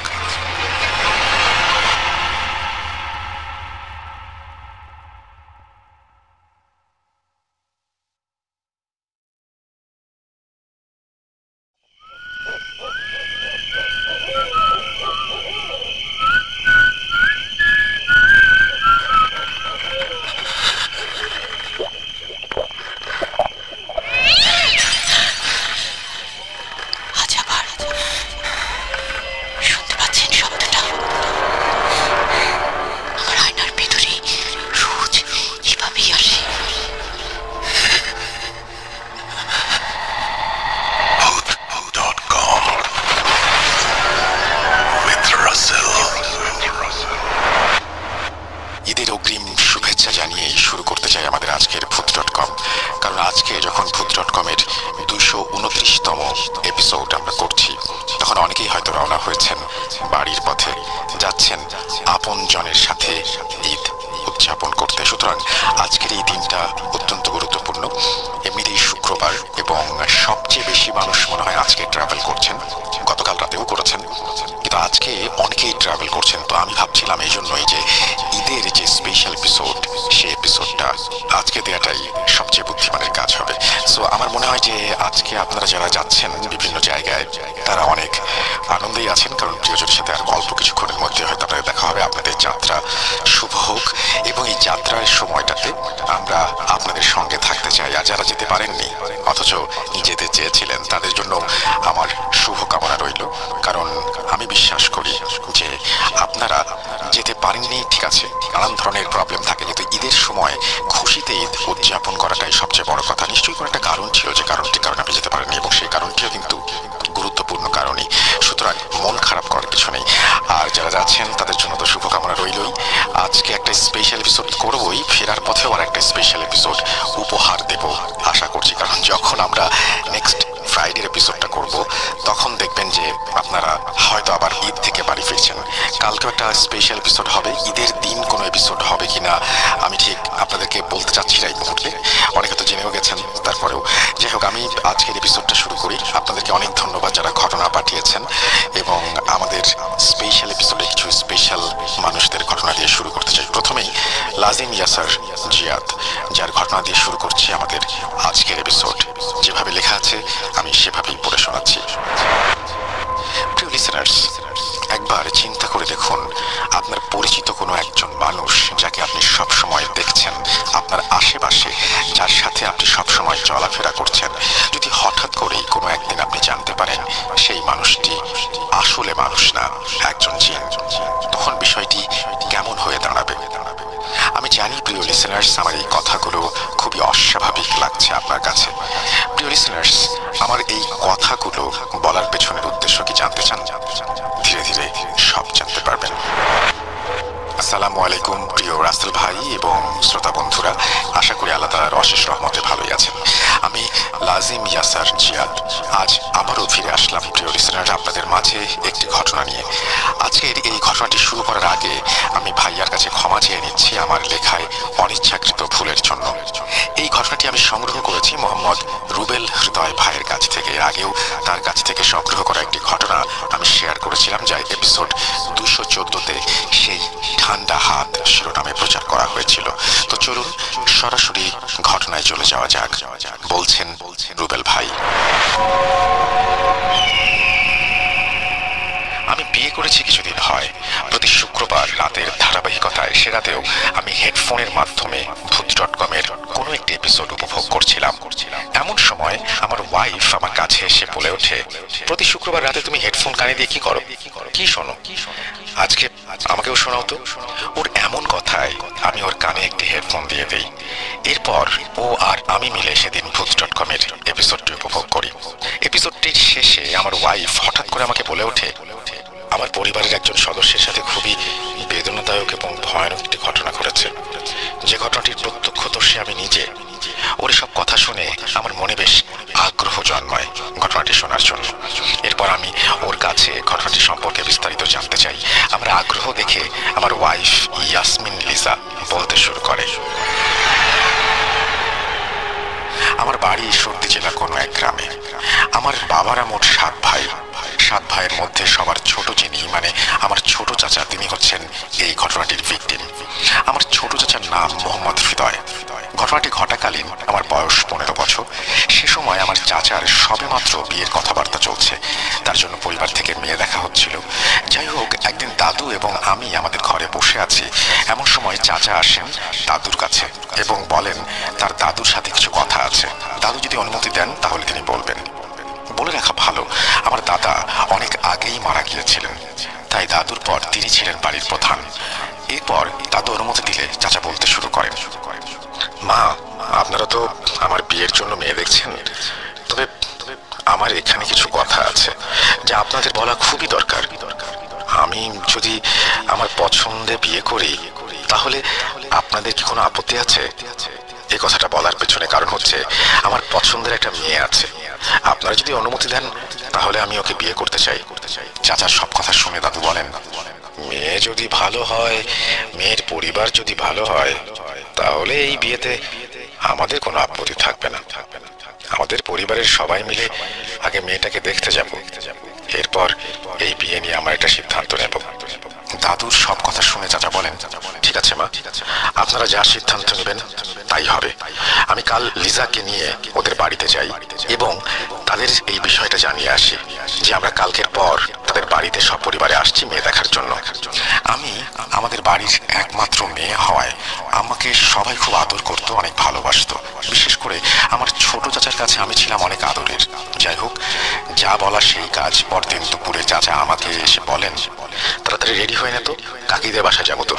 চাচার কথা শুনে আমি খুশি মনে কিছুক্ষণের মধ্যে রেডি হয়ে যাই এবং চাচা আর আমি কাকিদের বাসায় যাওয়ার উদ্দেশ্যে বের হয়ে পড়ি হেঁটে। একটা সময় আমরা পায়ে হেঁটে চলে আসি আমাদের বাসা পার হয়ে। কিছু দূর এগোলেই একটা জঙ্গল আছে, সেখানে চাচা আমাকে সেই জঙ্গলের ভেতর দিয়ে নিয়ে হাঁটতে শুরু করেন। চাচা, আমরা এই জঙ্গলের ভেতরে যাচ্ছি কেন? আমার এমন প্রশ্ন শুনে চাচা বলে ওঠেন, এই জঙ্গলের ভেতর দিয়ে কিছু দূর এগোলেই তোর কাকিদের বাসা, এজন্য আমরা জঙ্গলের ভেতর দিয়ে যাচ্ছি। যাই হোক, হেঁটে কিছু দূর এগিয়েছি, এমন সময় আমাদের সামনে দৃশ্যমান হয় খুব পুরনো একটি টিনের বাড়ি। এরপর চাচা এবং আমি মিলে সেই বাড়ির উঠোনে গিয়ে দাঁড়াই। বাড়ির উঠোনে গিয়ে দাঁড়াতেই চাচা মালতী, মালতী বলে ডাকতে শুরু করেন। মালতী নামটি শুনেই আমি বুঝে যাই চাচা যাকে পছন্দ করেন এটা তারই নাম। চাচার ডাক শুনে কিছুক্ষণের মধ্যেই বাড়ি থেকে বের হয়ে আসেন সাদা শাড়ি পরিহিত একজন অপরূপ সুন্দরী নারী। বাড়ির থেকে বাইরে আসলেই তিনি শুরুতে আমার নাম জিজ্ঞাসা করেন, এরপর উঠোনে দাঁড়িয়ে দাঁড়িয়ে আমাদের সাথে কিছুক্ষণ কথা বলেন। কথা শেষে সে আবার আমাদের ঘরের ভেতরে নিয়ে যান এবং বসতে দেন। বাড়িটা বাইরে থেকে দেখতে খুব একটা ভালো না হলেও বাড়ির ভেতরটা অনেক সাজানো গোছানো। যাই হোক, কাকি আমাদের বসতে দিয়ে চলে যান রান্নাঘরের দিকে। ওনাকে রান্নাঘরের দিকে যেতে দেখে আমি মালতী কাকির পিছু পিছু রান্নাঘরে যাই। রান্নাঘরে প্রবেশ করে আমি দেখতে পাই অনেক ফলমূল ও মিষ্টি সাজানো আছে, কিন্তু হাঁড়ি পাতিল বা চুলা নেই। রান্নাঘরে কাকির সাথে আমি কিছুক্ষণ বিভিন্ন কথা বলি। কথা শেষ হলে আমি আবার চাচার কাছে এসে বসে পড়ি। এরপর কাকি রান্নাঘর থেকে আমাদের জন্য বিভিন্ন খাবার নিয়ে আসেন। খাওয়া দাওয়া শেষ করে চাচা কাকিকে উদ্দেশ্য করে বলতে শুরু করেন, আপনার আর আমার বিয়ের ব্যাপারে আমি আমার বাবা মার সাথে কথা বলেছি গতকাল। আমরা সপরিবারে আপনাকে আগামীকাল দেখতে আসছি। আপনার মা কোথায়? তাকে তো দেখছি না। এই ব্যাপারে আপনার মার সাথে আজ আমি কথা বলতে এসেছি। চাচা সব কথা শুনে চাচি বলে ওঠেন, মা ওনার ঘরে শুয়ে আছেন, আপনারা বসুন, আমি মাকে ডেকে আনছি। এই বলে কাকি চলে যান ঘরে। কিছুক্ষণের মধ্যেই কাকি ফিরে আসেন একজন বৃদ্ধ মহিলাকে সাথে করে। সেই বৃদ্ধ মহিলাটি এসে আমাদের সামনে বসেন। এরপর চাচা কাকির মাকে উদ্দেশ্য করে বলতে শুরু করেন, আসসালামু আলাইকুম, আপনি যদি আমাকে অনুমতি দেন তাহলে আমি কিছু কথা বলতে চাচ্ছিলাম। ওয়ালাইকুম সালাম। হ্যাঁ বাবা বলো, কি বলতে চাচ্ছ? কোনো সমস্যা নেই। সম্মতি পেয়ে চাচা আবার বলতে শুরু করেন, আপনার মেয়েকে আমি অনেক পছন্দ করি, ওকে আমি বিয়ে করতে চাই। আর আপনার মেয়েও আমাকে অনেক পছন্দ করে। আমি আমার মার সাথে গতকাল এই বিষয়ে কথা বলেছি। আমার মার ইচ্ছে মোতাবেক আমরা সপরিবারে আগামীকাল আপনার মেয়েকে দেখতে আসতে চাই। এই বিষয়টি জানাতেই আমি আপনাদের বাড়িতে আজ ভাতিজিকে নিয়ে আসলাম। চাচার সব কথা শুনে কাকির মা বলতে শুরু করেন, এই বিয়েতে আমার কোনো আপত্তি নেই, তবে আমার এইখানে একটা কথা আছে। তোমাদের পরিবার থেকে কাল কেউ দেখতে আসতে পারবে না। তুমি যদি আমার মেয়েকে বিয়ে করতে চাও তাহলে তুমি এখন যেমন একা এসেছো এভাবেই একা এসে আমার মেয়েকে বিয়ে করে নিয়ে যেতে হবে। আর তোমার আর আমার মেয়ের বিয়ে পড়াবেন আমাদের পরিচিত একজন কাজী সাহেব। এছাড়া অন্য কেউ এই বিয়েতে উপস্থিত থাকতে পারবে না। এই বিয়েতে এটাই আমার শর্ত। এই বলে কাকির মা আমাদের সামনে থেকে উঠে আর কিছু না বলে ঘরে চলে যান। এমন অবস্থা দেখে চাচা আর আমি দুজনে অনেক অবাক হয়ে যাই। এরপর চাচা মালতী কাকির সাথে কথা বলেন এই বিষয়ে। মালতী কাকিও ওনার মা যেমনটা বলেছেন তেমনটা না হলে উনি বিয়ে করতে পারবেন না বলে চাচাকে জানিয়ে দেন। যাই হোক, এরপর চাচা এবং আমি মালতী কাকির কাছ থেকে বিদায় নিয়ে তাদের বাড়ি ত্যাগ করে চলে আসি। বাসায় এসে চাচা দাদুকে, আমার বাবাকে এবং অন্যান্য চাচাদের মালতী কাকির মার শর্তর কথাটি জানান। এই সকল কথা শুনে বাড়ির সবাই এই বিয়েতে দ্বিমত পোষণ করেন। সবাই বলেন, এটা কোনো শর্ত হলো? এটা কোনোভাবেই আমরা মেনে নেব না। চাচা সবার কথা শুনে বলে ওঠেন, আমি যদি বিয়ে করি তাহলে ওই মেয়েকেই করবো, এছাড়া আমি বিয়ে করবো না। এই বলে চাচা বাড়ি থেকে বেরিয়ে যান। এই সময় উপস্থিত আমরা সবাই লক্ষ্য করি চাচার চোখে মুখে খুবই অস্বাভাবিক একটি ভাব। যাই হোক, এভাবেই কাটতে থাকে দিনগুলো। একদিন হঠাৎ চাচা বিকেলের দিকে বাসায় আসেন মালতী কাকিকে নিয়ে। চাচা এবং মালতী কাকিকে দেখে আমাদের পরিবারের সবাই আমরা একত্রিত হই। পরিবারের সবাই আসলে চাচা বলতে শুরু করেন, আমি নিজ ইচ্ছায় মালতীকে বিয়ে করে এনেছি এই বাড়িতে। এই বিয়েতে যদি তোমাদের কোনো আপত্তি থাকে তাহলে এতে আমার কিছু যায় আসে না, আর যদি তোমরা আমাদের খুশি মনে মেনে নাও সেটা তোমাদের ইচ্ছা। চাচার এই ধরনের কথা শুনে বাড়ির সবাই রেগেছেন এবং দাদি চাচাকে ঘর থেকে বের করে দেন। চাচা বাড়ির সবার এমন আচরণ দেখে চলে যান তার ঘরে। চাচা অনেক আগে নিজের 2 রুম বিশিষ্ট একটি ঘর তৈরি করেছিলেন। এরপর থেকে এভাবেই চলতে থাকে চাচা এবং মালতী কাকির জীবন। তারা খুবই সুখে শান্তিতে নিজেদের জীবন অতিবাহিত করছিলেন। আমাদের পরিবারের বা বাড়ির কেউ চাচা এবং মালতী কাকির সাথে কথা বলতেন না, আর চাচা এবং মালতী কাকিও আমাদের বাড়ির কারোর সাথে কথা বলতেন না।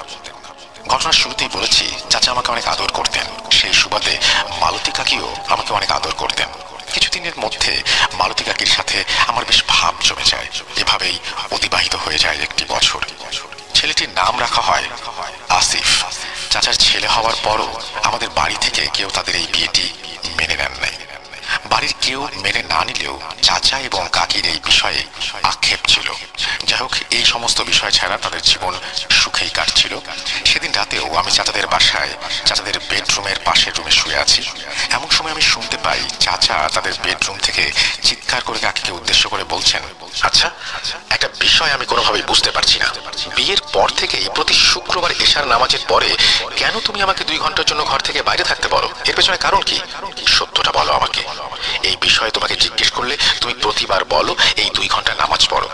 আমি তোমার স্বামী, আমি থাকলে তো তোমার নামাজ পড়তে কোনো সমস্যা হওয়ার কথা না। আজকে আমাকে সত্যি কথা বলতে হবে। চাচার সকল কথার উত্তরে কাকি বলে, আমার ইচ্ছে আমি তোমাকে এই 1-2 ঘন্টা আমার ঘরে রাখবো না, এটাই আমার ইচ্ছে।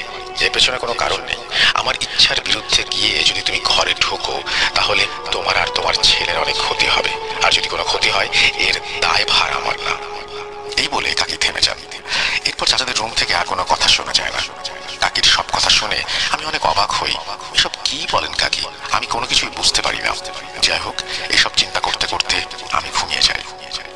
পরদিন সকালে যথারীতি আমার ঘুম ভাঙে। ঘুম ভেঙে যেতে আমি চাচাদের রুমে যাই। চাচাদের রুমে গিয়ে আমি যা দেখতে পাই সেটা দেখে আমার পুরো শরীর নিস্তেজ হয়ে যায়। চাচাদের রুমে প্রবেশ করতে আমি দেখতে পাই চাচা এবং চাচাতো ভাই তাদের নিথর দেহ পড়ে আছে মেঝেতে। তাদের দুজনের মুখ থেকে রক্ত বেরিয়ে পুরো মেঝেতে ছড়িয়ে ছিটিয়ে আছে। এই সকল দৃশ্য দেখে আমি সাথে সাথে দৌড়ে আমাদের বাড়িতে গিয়ে সবাইকে ডেকে নিয়ে আসি। আমাদের বাড়ির সবাই এসে এসব দেখে কান্নায় ভেঙে পড়েন। আমাদের পুরো বাড়িতে ছেয়ে যায় শোকের ছায়া। এসব ঘটনার আকস্মিকতায় আমরা সকলেই ভুলেই গিয়েছিলাম মালতী কাকির কথা। এরপর সকলেই মিলে মালতী কাকিকে খোঁজাখুঁজি করতে শুরু করি, কিন্তু কোথাও পাওয়া যায় না। এমন অবস্থা দেখে আমি তখন সকলকেই চাচা চাচা এবং মালতী কাকির যে কথাগুলো গতকাল রাতে আমি শুনেছিলাম সে বিষয়ে জানাই। এই সকল কথা শুনে আমাদের পরিবারের কিছু মানুষ মিলে আমাকে নিয়ে মালতী কাকিদের বাড়িতে যাওয়ার উদ্দেশ্যে রওনা দেয়, কারণ আমি ছাড়া মালতী কাকিদের বাড়ির ঠিকানা আর কেউ জানতো না। যাই হোক, এরপর আমি সবাইকে নিয়ে যাই মালতী কাকিদের বাড়ির ঠিকানায়। মালতী কাকিদের বাড়ির ঠিকানায় পৌঁছে উপস্থিত সবাই একটা বিষয় লক্ষ্য করে অবাক হয়ে যায়। সেখানে গিয়ে আমরা সবাই দেখতে পাই সেখানে ভাঙা চূর্ণ বিচূর্ণ একটি টিনের ঘর দাঁড়িয়ে আছে। দেখে মনে হচ্ছে বছরের পর বছর এখানে কারো আনাগোনা নেই। এসব বিষয় দেখে আমরা সবাই চলে আসি আমাদের বাড়িতে। এসব কি হলো, কেন হলো, কিভাবে হলো, কেন, কিছু আমি তখনও বুঝতে পারিনি। এরপর ওই দিন বিকেলে চাচা এবং তার ছেলেকে দাফন করা হয়। এসব ঘটনা ছড়িয়ে যায় আমাদের গ্রামে। সকলেই মালতী কাকির নামে মামলা করার কথা বলতে থাকে, আবার অনেকেই বলা বলি করতে থাকে মামলা করে কোনো লাভ হবে না, চাচা এবং চাচার ছেলেকে নাকি মেরেছে পিশাচিনী। এরপর আমাদের পরিবার থেকে এই ঘটনায় কেউ বাদী হয়ে মামলা করেনি, কারণ মালতী চাচির বাবার বাড়ির ঠিকানা কেউ জানতো না, আর মালতী কাকিকে কোথাও পাওয়া যাচ্ছিল না। এমন অস্বাভাবিক একটি ঘটনা যার কোনো প্রকার কুল কিনারা কেউ করতে পারছে না। আমাদের পরিবারের সবাই এটুকু বুঝে গিয়েছিল যে ঘটনা যেটা ঘটে গেল সেটা কোনো স্বাভাবিক খুনের ঘটনা না, এতে বড় কোনো রহস্য লুকিয়ে আছে, কিন্তু কেউ এই রহস্যের খোলাসা করতে পারছে না। এই জন্য এই ঘটনার 4 দিনের মাথায় আমার দাদুর পরামর্শে আমার বাবা আমাদের এলাকার নাম করা একজন ভালো কবিরাজকে আমাদের বাড়িতে নিয়ে আসেন এবং একদম শুরু থেকে শেষ পর্যন্ত ঘটে যাওয়া সকল ঘটনা সেই কবিরাজকে বিস্তারিতভাবে বলেন। ওই দিন সকল ঘটনা শুনে তিনি পরের দিন এশার নামাজের পর আমাদের বাড়িতে আসবেন বলে সেদিনের মতো আমাদের বাড়ি ত্যাগ করেন। পরদিন যথারীতি কবিরাজ তার কথা মতো এশার নামাজের পর আমাদের বাড়িতে আসেন। বাড়িতে এসেই কবিরাজ আমার দাদুকে এবং সকলকে উদ্দেশ্য করে বলতে শুরু করেন, আপনার ছেলে যাকে বিয়ে করেছে এই বাড়িতে নিয়ে এসেছিল সে কোনো মানুষ ছিল না, সেই ছিল নরকের পিশাচিনী। এসব পিশাচিনীদের কাজ হচ্ছে কোনো মানুষকে বিয়ে করা এবং বিয়ের পর তাদের সন্তান যখন হবে সেই সন্তানকে বলি দেওয়ার মাধ্যমে নিজের শক্তি বৃদ্ধি করা। এই পিশাচিনীকে সবসময় আপনার ছেলের সাথে মানুষের রূপে থাকতে হতো, কিন্তু এই পিশাচিনীদের একটি বৈশিষ্ট্য হচ্ছে প্রতি শুক্রবার রাতে একটি নির্দিষ্ট তিথিতে এরা নিজেদের আসল ভয়ানক রূপে ফিরে আসে কিছু সময়ের জন্য। এই সময় কেউ যদি তাদের নিজের রূপে দেখে ফেলে তাহলে সেই পিশাচিনীদের অনেক ক্ষতি হয় এবং তাদের কাজে বিঘ্ন ঘটে। সেই পিশাচিনীকে আপনার ছেলে সেদিন তার আসল রূপে দেখে ফেলেছিল, এই জন্যই সে আপনার ছেলে এবং সেই বাচ্চাটিকে হত্যা করে চলে গিয়েছে। আর হ্যাঁ, লিজাকে যত তাড়াতাড়ি পারেন এখান থেকে সরিয়ে ফেলেন অন্য কোথাও। ঈশ্বর দিতে লিজা কখনো যেন আর না আসে, এখানে আসলে ওর ক্ষতি হওয়ার সম্ভাবনা আছে। এই বলে কবিরাজ আমাদের বাড়ি ত্যাগ করে চলে যান। এর কিছুদিনের মধ্যেই ঈশ্বরদী থেকে আমাকে পাঠিয়ে দেওয়া হয় নানুদের বাসায়। আমি 2006 সালে ঈশ্বরদী শহর ছেড়ে এসেছি, এখন পর্যন্ত আর সেখানে যাওয়া হয়নি। আমি আমার নানির কাছে বড় হয়েছি, নানিরা আমাকে বিয়ে দেন। আমার সবাই থাকতেও আমি বড় হয়েছি অনাথের মতো। এই বলে আমার ওয়াইফ কান্নায় ভেঙে পড়ে। এই বলে রুবেল ভাই তার ঘটনা শেষ করেন। লিসনার্স, হুট করেই আপনাদের একজনের সাথে পরিচয় হলো, এরপরে তার সাথে সবসময় আপনাদের দেখা হচ্ছে, কথা হচ্ছে। একটা সময় আপনি তার চলাফেরা লক্ষ্য করতে শুরু করলেন। যদি কোনো একদিন হুট করে জানতে পারেন মানুষ ভেবে যাকে আপনি বন্ধু করেছেন বা যার সাথে মিশছেন সে আসলে মানুষ না, একজন জিন, তখন বিষয়টি কেমন দাঁড়াবে একটিবার চিন্তা করে দেখবেন। পরিশেষে একটা কথাই বলতে চাই, বিশ্বাস করা বা না করা সম্পূর্ণ আপনাদের ওপর। ভাইয়াকে অনেক অনেক ধন্যবাদ আমার এই ঘটনাটি সময় নিয়ে পড়ার জন্য। প্রিয় লিসেনার্স, আপনারা সবসময় এভাবেই ভৌতিক আনন্দ পেতে থাকুন ভূত.com-এর পাশে থেকে। আমি লাজিম ইয়াসার জিয়াদ আজ এখানেই বিদায় নিচ্ছি। খুব তাড়াতাড়ি ফিরে আসবো নতুন কোনো এপিসোডে, নতুন কোনো ঘটনা নিয়ে। আসসালামু আলাইকুম। এইভাবেই তিনি তার ঘটনা শেষ করেছেন। আমার মনে হয় যে এটা যেহেতু একটা খুনের বিষয়, সুতরাং নিশ্চয়ই এখানে একটা পুলিশ কেস কেউ বাদী হয়ে না করলে হয়তো একটা পুলিশি ব্যাপার ছিল, এখানে আইনি প্রক্রিয়া ছিল, সেটা হয়তো আপনি এখানে উল্লেখ করেননি, কিন্তু আমি ধরে নিচ্ছি একটা আইনি প্রক্রিয়া ছিল। যাই হোক, চমৎকার একটা ঘটনা এবং একটা ঘটনার জন্য একটা মানুষ তার নিজের বাড়িতে যেতে পারে না, এটা খুবই অদ্ভুত একটা ব্যাপার। আপনাদের অনেক অনেক ধন্যবাদ এবং আশা করছি এই ঘটনাটি আপনাদের ভালো লেগেছে। যদি ভালো লাগে অবশ্যই আমাকে জানাবেন, যদি ভালো না লাগে সেটাও আমাকে জানাবেন। আমরা চলে যাব আমাদের পরবর্তী ঘটনায়। আশা করছি পরবর্তী ঘটনাটিও আপনাদের ভালো লাগবে। চলুন পরের ঘটনায় যাওয়া যাক।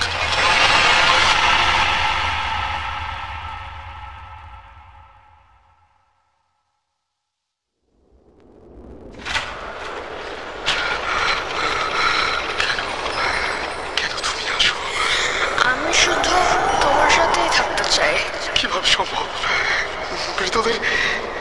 এই পৃথিবীতে থাকতে নেই। তুমি তুমি চলে যাও, চলে যাও প্লিজ, চলে যাও। সবটাই কি ইলুশন, নাকি অন্য জগতের কেউ কখনো হাজির হয়ে যায় চোখের পলকে? ভূত.com with Russell। Welcome back. আপনাদের সবাইকে আরো একবার স্বাগত জানাচ্ছি। আমি রাসেল। আশা করছি আপনারা সবাই ভালো আছেন, ভালোর দলে আছেন। আমিও ভালো আছি, ভালোর দলে আছি। আর আজকে পরবর্তী ঘটনায় আমন্ত্রণ জানাচ্ছি আপনাদেরকে। ঈদের অগ্রিম শুভেচ্ছা আরো একবার। আপনাদের এই চলা আনন্দময় হোক এবং ঈদ ভালো কাটুক প্রিয়জনের সাথে, সবার সাথে, এই প্রত্যাশা রেখে আবারও চলে যাচ্ছি পরবর্তী ঘটনায়। এবং এবারের ঘটনাটি আমার খুব পছন্দের একজন স্টোরি টেলার সিফাত আলমের লেখা। আমরা যেভাবে সিফাত লিখেছেন সেভাবেই শুরু করছি। চলুন আমরা শুরু করি। মনে রাখবেন, আমাদের RJ-Russell-Booth.com ইউটিউব চ্যানেলটি সাবস্ক্রাইব করতে হবে আপনাকে, যাতে আপনি রেগুলার সমস্ত আপডেট পেয়ে যান। আমরা চলে যাচ্ছি আমাদের পরবর্তী ঘটনায়। আসসালামু আলাইকুম প্রিয় শ্রোতা বন্ধুরা এবং রাসেল ভাই। ঈদ মুবারক, ঈদ মুবারক, ঈদ মুবারক। সবাইকে পবিত্র ঈদুল আজহার শুভেচ্ছা জানাচ্ছি। আশা করি আপনারা সবাই আল্লাহর রহমতে ভালো আছেন এবং সুস্থ আছেন। আমিও ভালো আছি আপনাদের দোয়ায়, আল্লাহর রহমতে।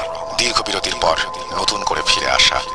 যারা আমার সংগ্রহ করা ঘটনা শোনার অপেক্ষায় ছিলেন, তাদের অপেক্ষার অবসান ঘটিয়ে আমি সিফাত আলম ফিরে এসেছি নতুন একটি ঘটনা নিয়ে। আজকে যে ঘটনাটি বলবো সেটা নিছক কোনো ঘটনা নয়। আজকের ঘটনাটি যেমন প্রতিশোধের নেশায় হিতাহিত জ্ঞান হারিয়ে ফেলা, অন্ধকার জগতে নিয়ে যাওয়ার সাক্ষী দেবে, তেমনি কাছের মানুষের প্রতি ভালোবাসা, মায়া, মমতা এসবের প্রমাণ দেবে। এমন ভিন্নধর্মী ঘটনা যখনই পাই, তখনই আপনাদের সাথে শেয়ার করার লোভ কোনোভাবেই সামলাতে পারি না। তাই আজ আবার ফিরে আসা। আজকের ঘটনাটি আমি যার কাছ থেকে কালেক্ট করেছি তার পরিচয় নিয়ে কথা বলা সম্ভব নয়। তাই কোনো প্রকার পরিচয় পর্বে না গিয়ে সরাসরি কথকের বাচন ভঙ্গিকে অনুসরণ করেই শুরু করছি আজকের ঘটনা। রাসেল ভাইয়ের কাছে অনুরোধ, ঘটনার ভেতরের ভুল ত্রুটিগুলো দয়া করে ক্ষমা সুন্দর দৃষ্টিতে দেখবেন। শুরু করছি আজকের ঘটনা। সাল 2003। রাত প্রায় 2টা থেকে 3টা। আশেপাশে কেউ যেন ফুপিয়ে ফুপিয়ে কেঁদেই চলেছে। তার কান্না জর্জরিত ভাঙা ভাঙা কণ্ঠে যেন কিছু বলছে। না, সে কোনো বিলাপ করছে না, তবে তার কান্নাতে তার মনের ভেতরে চলমান প্রচন্ড ব্যথার ছাপ যেন স্পষ্ট। আমি খানিকটা এগিয়ে গেলাম এই কান্নার উৎস খোঁজার জন্য। সামান্য দূরে গিয়ে কান্নার উৎস পেয়েও গেলাম। আমি কি সে সময় দেখেছি তাই এই মুহূর্তে বলছি না, তবে ছেলেটি কি বলছে তা এবারে স্পষ্ট বুঝতে পারছি। তার বেদনাগ্রস্ত কণ্ঠে উচ্চারিত হচ্ছিল, যারা তোমার এই অবস্থার জন্য দায়ী, আমি তাদের সব সফলতার পথে কাঁটা হয়ে দাঁড়াবো। সেই কাঁটা পায়ে বিঁধে তারা সফলতার দুয়ারের সামনে মুখ থুবড়ে পড়বে, কিন্তু সেই দুয়ার ভেদ করতে পারবে না। আজ থেকে আমার যুদ্ধ শুরু। আমি আমার জীবনের লক্ষ্য ঠিক করে নিয়েছি। যতদিন বেঁচে থাকবে তাদেরকে আমার গোলাম বানিয়ে রাখবো। তারাও একদিন আমার কাছে এসে এভাবে চোখের অশ্রু ছড়িয়ে তাদের পথ থেকে আমাকে সরে দাঁড়াতে বলবে।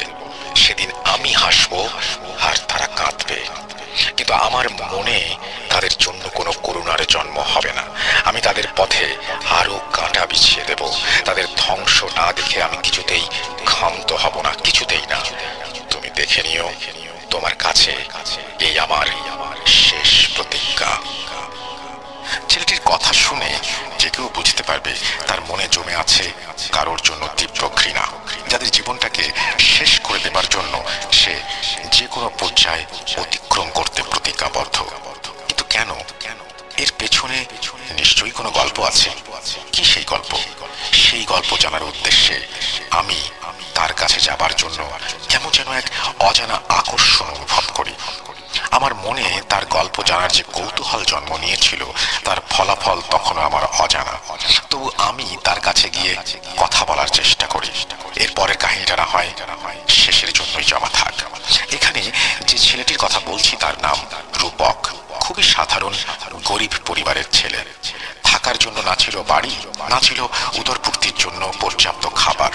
মাথা গোঁজার ঠাঁই হিসেবে ছিল রেল লাইনের ধারের ছোট্ট একটা বস্তি। সেখানে রূপক তার বাবা, মা আর ছোট বোনকে নিয়ে থাকতো। কিন্তু আজ সেই রূপক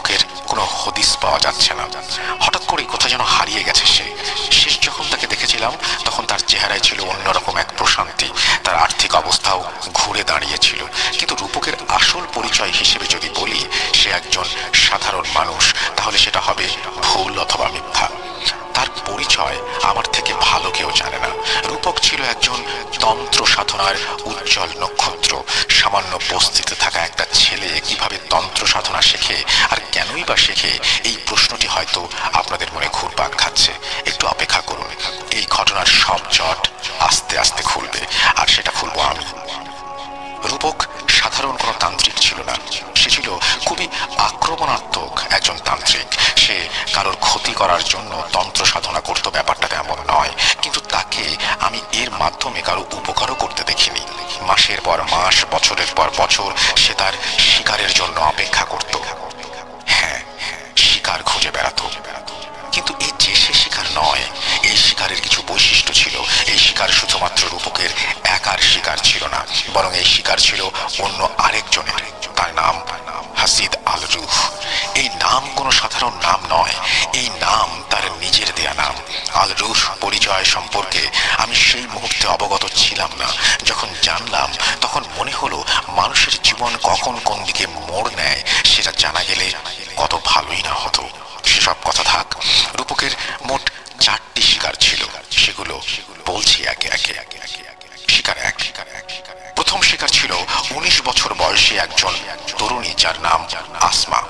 আসমা তখন সবেমাত্র কলেজে ভর্তি হয়েছে, আর 5টা মেয়ের মতো তার জীবনটাও স্বাভাবিক, হাস্যোজ্জ্বল আর সুন্দর ছিল। কিন্তু হঠাৎ তার এই আলোয় ভরা জীবনে কারোর নজর লেগে যায়। আসমা মাঝে মাঝে রাতে বাজে স্বপ্ন দেখতে শুরু করে। স্বপ্নে সে দেখতে পায় সে একজন বিবাহিতা নারীর সাজে সজ্জিত। তাকে কবুল বলতে বলা হচ্ছে, কিন্তু সে চাচ্ছে না। এই স্বপ্নে তার হবু স্বামীকে সে কখনোই দেখতে পেত না। এছাড়াও স্বপ্নে কেউ হয়তো তার সাথে জোর জবরদস্তি করার চেষ্টা করত।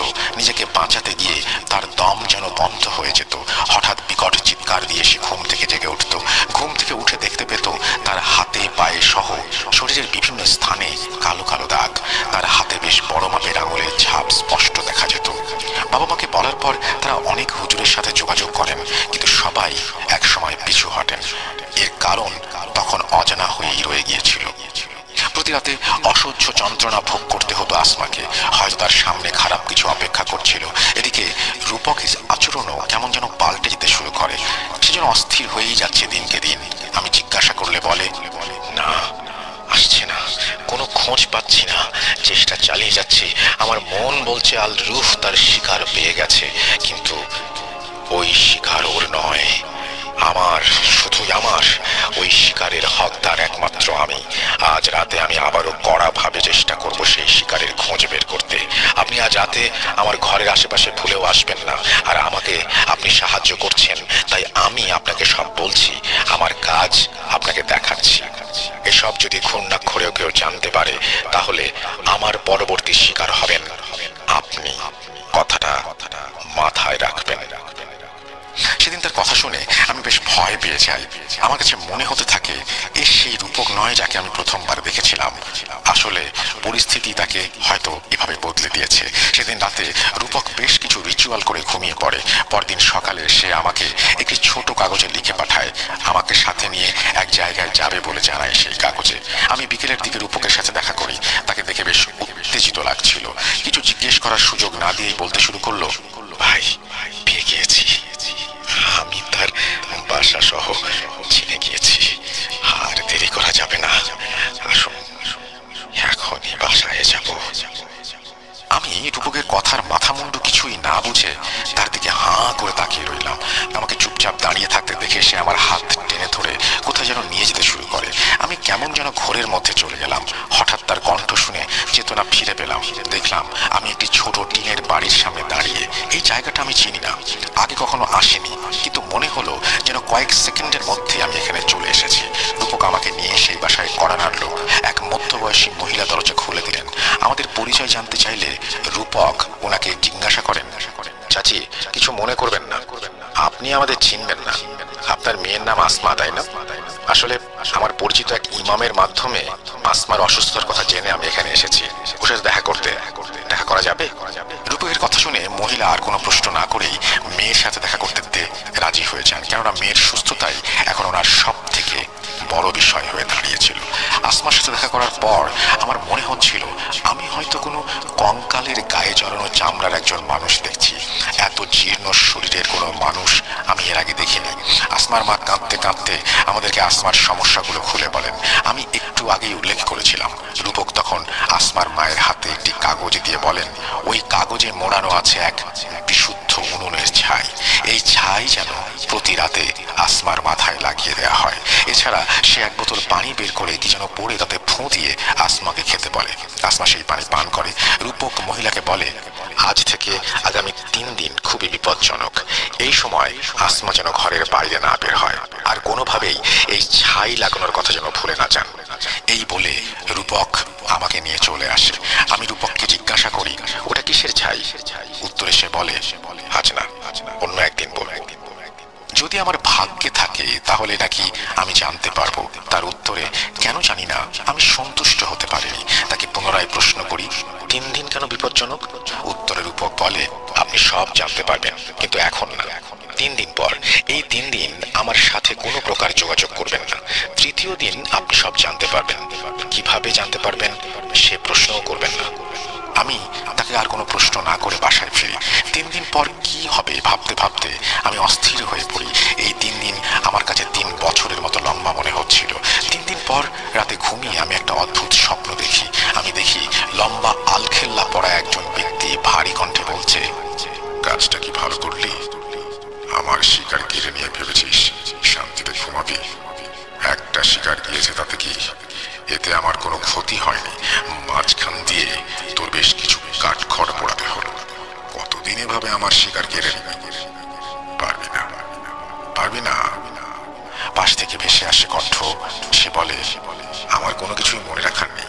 আমার শুধু মনে আছে প্রতিজ্ঞা। তোর সব কর্মের মাঝে বাধা হয়ে দাঁড়াবো আমি। তোকে তোর উদ্দেশ্য হাসিল করতে আমি দেব না। মনে রাখিস, আমিও আমার কথার খেলাপ করি না।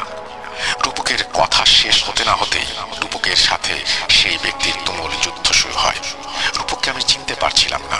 তার পেছন থেকে যেন মানবরূপী বিশাল দেহী এক পশু আকৃতির কোনো কিছু বের হয়ে এসে সেই ব্যক্তির মুখে সজোরে থাবা বসিয়ে তাকে ছুঁড়ে ফেলে দেয় কয়েক ফুট দূরে।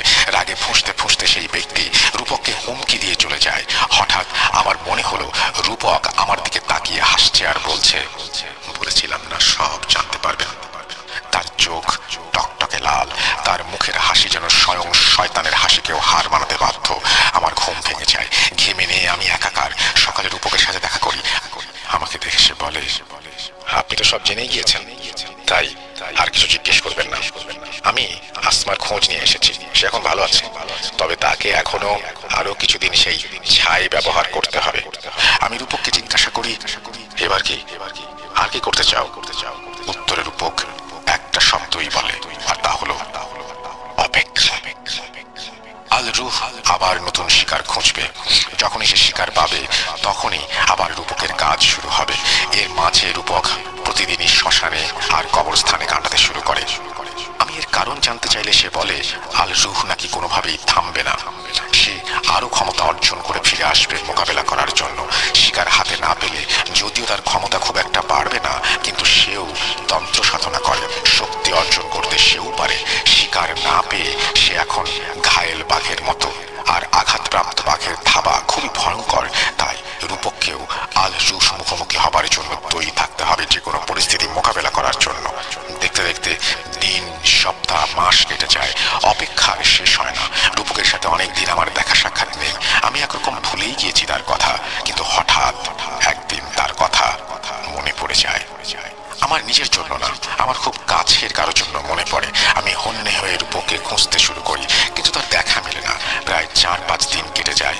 আমি এমন কোনো উপায় রাখিনি আমার সেই কাছের মানুষকে বাঁচিয়ে রাখার জন্য, কিন্তু আমার মনে হচ্ছে আমি পারবো না। একা একা বাড়ির পেছনে বসে আছি আর মনে মনে প্রচন্ড চিৎকার করেই চলেছি। সেই চিৎকারের শব্দ কেউ শুনছে না, আমি নিজেও না। কেননা সব চিৎকারের আওয়াজ হয় না। চোখের পানির যেমন ঝর্ণার মতো গাল বেয়ে বয়ে চলেছে, থামার নাম নেই। হঠাৎ আমার কাঁধে কেউ একজন হাত দিয়ে ভারী কণ্ঠে বলল, চিন্তা করবেন না, সব ঠিক হয়ে যাবে। আমি পেছন ফিরে অবাক হয়ে যাই। যাকে 4-5 দিন ধরে পাগলের মতো হন্যে হয়ে খুঁজছি সে আমার পেছনে দাঁড়িয়ে। তাকে চেনা যাচ্ছে না তেমন। আগের রূপক এবারের রূপকের মধ্যে অনেক পার্থক্য। জীর্ণ শরীরের রূপক আজ সুঠাম দেহের অধিকারী। তার পরনের জামাগুলো যেন খুব দামি। তাকে দেখে আমি মনে মনে কত যে খুশি হয়েছি ভাষায় প্রকাশ করতে পারবো না। দাঁড়িয়ে উঠে তাকে জড়িয়ে ধরে বলি, ভাই আমার বোনকে বাঁচাও, আমার বোনের অবস্থা খুব খারাপ, সে বিছানায় একেবারে মৃত মানুষের মতো পড়ে আছে, বাঁচাও তাকে, ভিক্ষা চাইছি তোমার কাছে, ভাই তুমি বাঁচাও ওকে। আমার কথা শুনে রূপক আমাকে শান্ত হতে বলে আর আমার বোনকে দেখার ইচ্ছা প্রকাশ করে। আমি তাকে আমার বোনের রুমে নিয়ে যাই, তাকে দেখাই।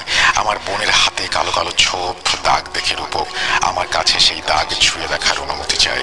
আমি তাকে অনুমতি দিলে সে চোখ বন্ধ করে আমার বোনের হাতে থাকা কালো দাগ স্পর্শ করে। কিছুক্ষণ বসে থাকে।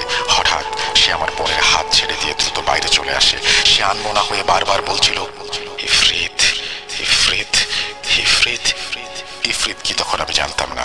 আমি তাকে কি হয়েছে জিজ্ঞাসা করলে সে আমাকে শুধু বলে, হাতের সময় খুব কম, যা করার আজই করতে হবে, এসব কিছু বলার সময় এখন নেই, আগে বোনকে বাঁচাতে হবে। এসব বলে সে তড়িঘড়ি করে বাসা থেকে বের হয়ে যায়। যাবার সময় সে বলে কিছুক্ষণ পর আবার ফিরে আসবে। তার এমন অবস্থা দেখে আমি নিজে কি পরিমাণ যে ভয় পেয়েছি ভাষায় প্রকাশ করার মতো না। ঘন্টাখানেক পরে সে ফিরে আসে, সাথে নিয়ে আসে একটা পুটলি। সেদিন রাতে সে আমাকে নিয়ে বোনের রুমে চলে যায়। রুমের দরজা বন্ধ করে আমাকে বলে, আপনার চোখে আমি কাপড় বেঁধে দিচ্ছি। এখানে এমন কিছু হতে পারে যা সহ্য করার সাহস আপনার নেই। আপনি অনেক কিছু শুনবেন কিন্তু ভয় পাবেন না, আর যা কিছু হয়ে যাক বোনের হাত ছাড়বেন না। এই কথা বলে সে আমার চোখ বেঁধে বাম হাতে কিছু একটা ধরিয়ে ডান হাত দিয়ে আমার বোনের হাত শক্ত করে ধরে রাখতে বলে। আমি তার কথা মতোই কাজ করি। আশেপাশে কোনো শব্দ নেই, চারপাশে একেবারে নিশ্চুপ। রূপকের উপস্থিতিও টের পাচ্ছি না। ভয় আমার আত্মা শুকিয়ে যাচ্ছে।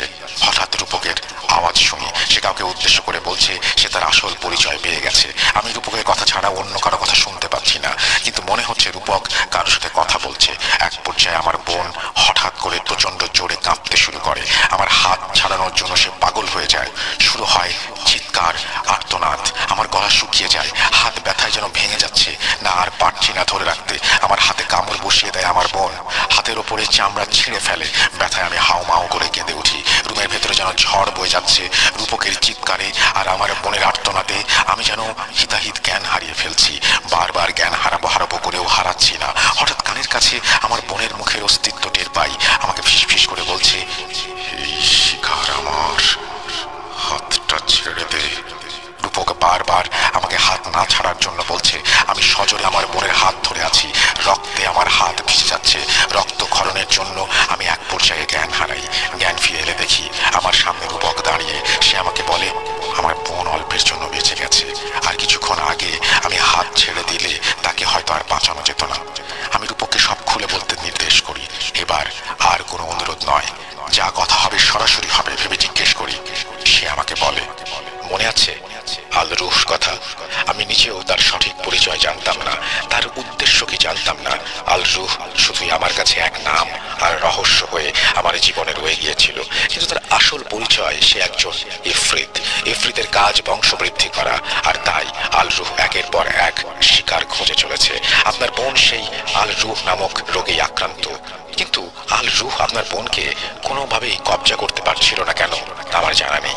তবে ইফরিত সম্পর্কে যতটুকু জানি, যে কেউ তার বদ নজরে আসতে পারে। সেদিন রাতে তার সাথে আমার একটা সওদা হয়। তার পরবর্তী শিকারে আমি বাধা দেব না শর্তে আপনার বোনকে আমি বাঁচিয়েছি। আপনজন হারানোর কষ্ট আমি বুঝি। আপনার বোনকে এখান থেকে দূরে পাঠিয়ে দিন। আল রুহর নজর এখন আপাতত তার উপর নেই। আর হ্যাঁ, আপনাকেও আমার থেকে দূরে থাকতে হবে।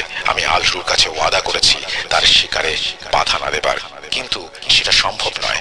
আমার যে ওয়াদার জন্য আজ আমি এই পথে, সেই ওয়াদা আমি ভঙ্গ করতে পারবো না। তাই আল রুহকে দেয়া ওয়াদাটা আমার ভঙ্গ করতে হবে। আপনার জন্য ভালো হবে আমার থেকে দূরে থাকা। এই কথা বলে রূপক বিদায় নেয়। আমার হাতের সেই কামড়ের দাগ আজও রয়ে গেছে। আপনারা দেখতে চাইলে আমি সেটি ছবি তুলে আপনাদের মাঝে শেয়ার করতে রাজি। এর মধ্যে দিয়েই শেষ হয় আল রুহর দ্বিতীয় শিকারের গল্প। লিসনার্স, আপনারা কি তৃতীয় বা চতুর্থ শিকারের গল্প শুনতে চান? সেই গল্প শোনার জন্য আপনাদেরকে আরেকটু অপেক্ষা করতে হবে।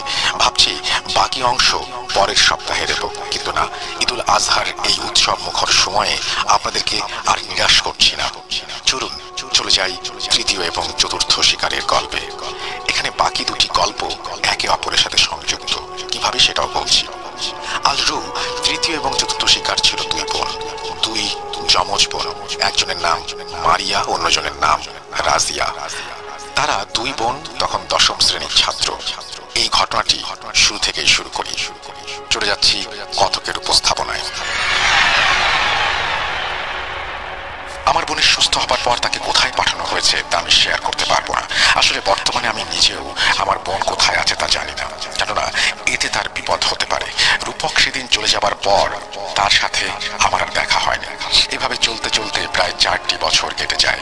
কিন্তু ভাগ্য যদি সাক্ষাৎ লিখে রাখে তাহলে সেটা খণ্ডানো সম্ভব নয়। রূপকের সাথে আমার একদিন হঠাৎ করে দেখা হয়ে যায়। বিশেষ এক কারণে আমি 2007 সালে ঢাকা যাই। সেখানে গিয়ে এক রেস্টুরেন্টে খাবার খেতে বসেছি। দেখি সেখানে ক্যাশ কাউন্টার রূপক বসা। তাকে দেখা মাত্রই আমি চিনতে পারি সে হয়তো আমাকে চেনেনি অথবা চিনতে চায়নি। আমি তার কাছে গিয়ে কেমন আছে জিজ্ঞাসা করায় সে একগাল হাসি দিয়ে আমাকে জড়িয়ে ধরে বলে সে ভালো আছে। পকেট থেকে বের করে তার 2 সন্তানের ছবি আমাকে দেখায়। খুব ভালো লেগেছিল সেদিন তার সাথে দেখা করে। আমার কাজ শেষ করার পর আমি আবার তার রেস্টুরেন্টে ফিরে আসি। তার জীবনে কি চলছে এবং তান্ত্রিক থেকে রেস্টুরেন্টের মালিক হবার রাস্তায় কি কি ঘটনা ঘটেছে সব শুনতে চাই। সে এক দীর্ঘশ্বাস নিয়ে কিছুক্ষণ চুপ থেকে বলে রেস্টুরেন্টের বারান্দায় বসে আমার সাথে সব শেয়ার করবে। আমিও তার কথায় রাজি হই। দুজন একসাথে বসে কফির কাপ হাতে নিয়ে চুপচাপ অপেক্ষা করি। একসময় রূপক বলতে শুরু করে, ভাই, জীবনের অনেকটা সময় আল রুহ নষ্ট করে দিয়েছে। আপনি জানেন তার সাথে আমার এই শত্রুতা কিসের? যেদিন আপনি আমাকে স্টেশনে দেখেছিলেন সেদিন আমার হাতে একজনের লাশ ছিল। বারবার আমাকে জিজ্ঞাসা করার পরেও আমি আপনাকে বলিনি ওই লাশ কার। ওই লাশ ছিল আমার আদরের ছোট বোনের। আল রু আমার বোনকে নির্মমভাবে হত্যা করেছে। আমার বোনের পেটে 7 মাসের বাচ্চা ছিল। সেই বাচ্চাকে পেট চিরে বের করে নিয়ে এসেছিল শুধুমাত্র তার কথায় আমার বোন রাজি হয় নাই। সেই জন্য আমার বোনের স্বপ্নে দেখা দিয়ে সে বারবার তার সাথে যেতে বলতো। আমার বোন আমার সাথে তার মৃত্যুর আগের দিন সব শেয়ার করে। আমি সময় সুযোগ কোনোটাই পাইনি ওকে বাঁচানোর। আর তখনকার সেই রূপকের এত ক্ষমতাও ছিল না যে আল রুকে সে আটকাবে। সেদিন আমি আল রুর রাস্তার কাটা হয়ে দাঁড়াবার প্রতিজ্ঞা করি। এই হলো সাধক রূপকের তান্ত্রিক হবার পাঠ। আর বর্তমানে আসার পেছনে ইতিহাস একটু ভিন্ন। আপনার বোনকে বাঁচানোর পর রুহর সাথে আমার বেশ কিছুদিন কথা হয়। সে আমাকে বারবার মনে করিয়ে দেয় আমি যেন তার শিকারে বাধা না হয়ে দাঁড়াই। সেদিন থেকেই আমার মন কেমন যেন অস্থির হয়েছিল। মনে হচ্ছিল এবার সে আরো বড় একটা কিছু করার চেষ্টা করবে। আমার ধারণা সত্যি হয়। একদিন রাতে আমি তার মনে কোনো পরিকল্পনা আছে কিনা জানার জন্য আমার ক্ষমতা ব্যবহার করি। সেদিন রাতে আমি স্বপ্নে দেখি 2টা মেয়ে যারা একই রকম দেখতে। তারা প্রচন্ড ভয়ে অন্ধকার রুমের এক কোনায় লুকিয়ে আছে, একে অপরকে জড়িয়ে ধরে। আর তাদের সামনে দাঁড়ানো সাক্ষাৎ শয়তান রূহ। সাথে সাথে আমার ঘুম ভেঙে যায়। আমি ঘুম থেকে উঠেই আবার বেশ কিছু রিচুয়াল শুরু করি, যা ছিল আমার ভুল। আল রুহ আমার উপর নজর রাখছিল, যা আমার অজানা ছিল। সে তখনও তার শিকার খুঁজে পায়নি। আমার স্বপ্নের মাধ্যমেই আমি তাকে তার শিকারের কাছে পৌঁছে দেই। সেদিন রাতে সে আমার সামনে আসে এবং আমাকে ধন্যবাদ দিয়ে চলে যায়।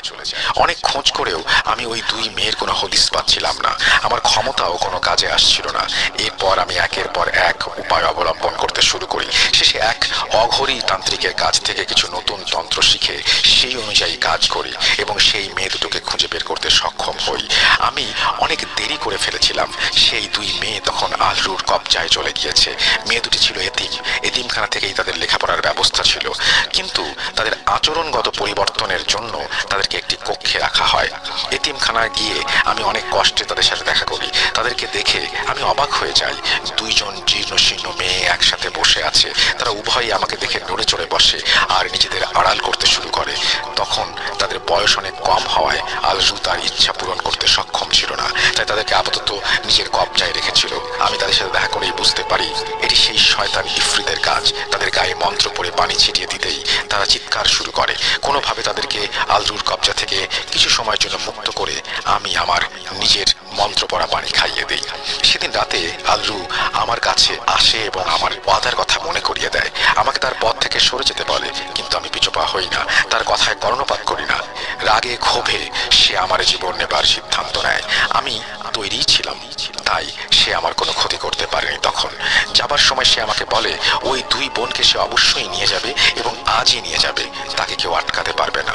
রুহ চলে যাবার পর আমি সেদিন রাতে আবার এতিমখানায় যাই। সেখানে গিয়ে দুই বোনের সাথে কথা বলে জানতে পারি তারা প্রায় 2 মাস ধরে বাজে স্বপ্ন দেখছে।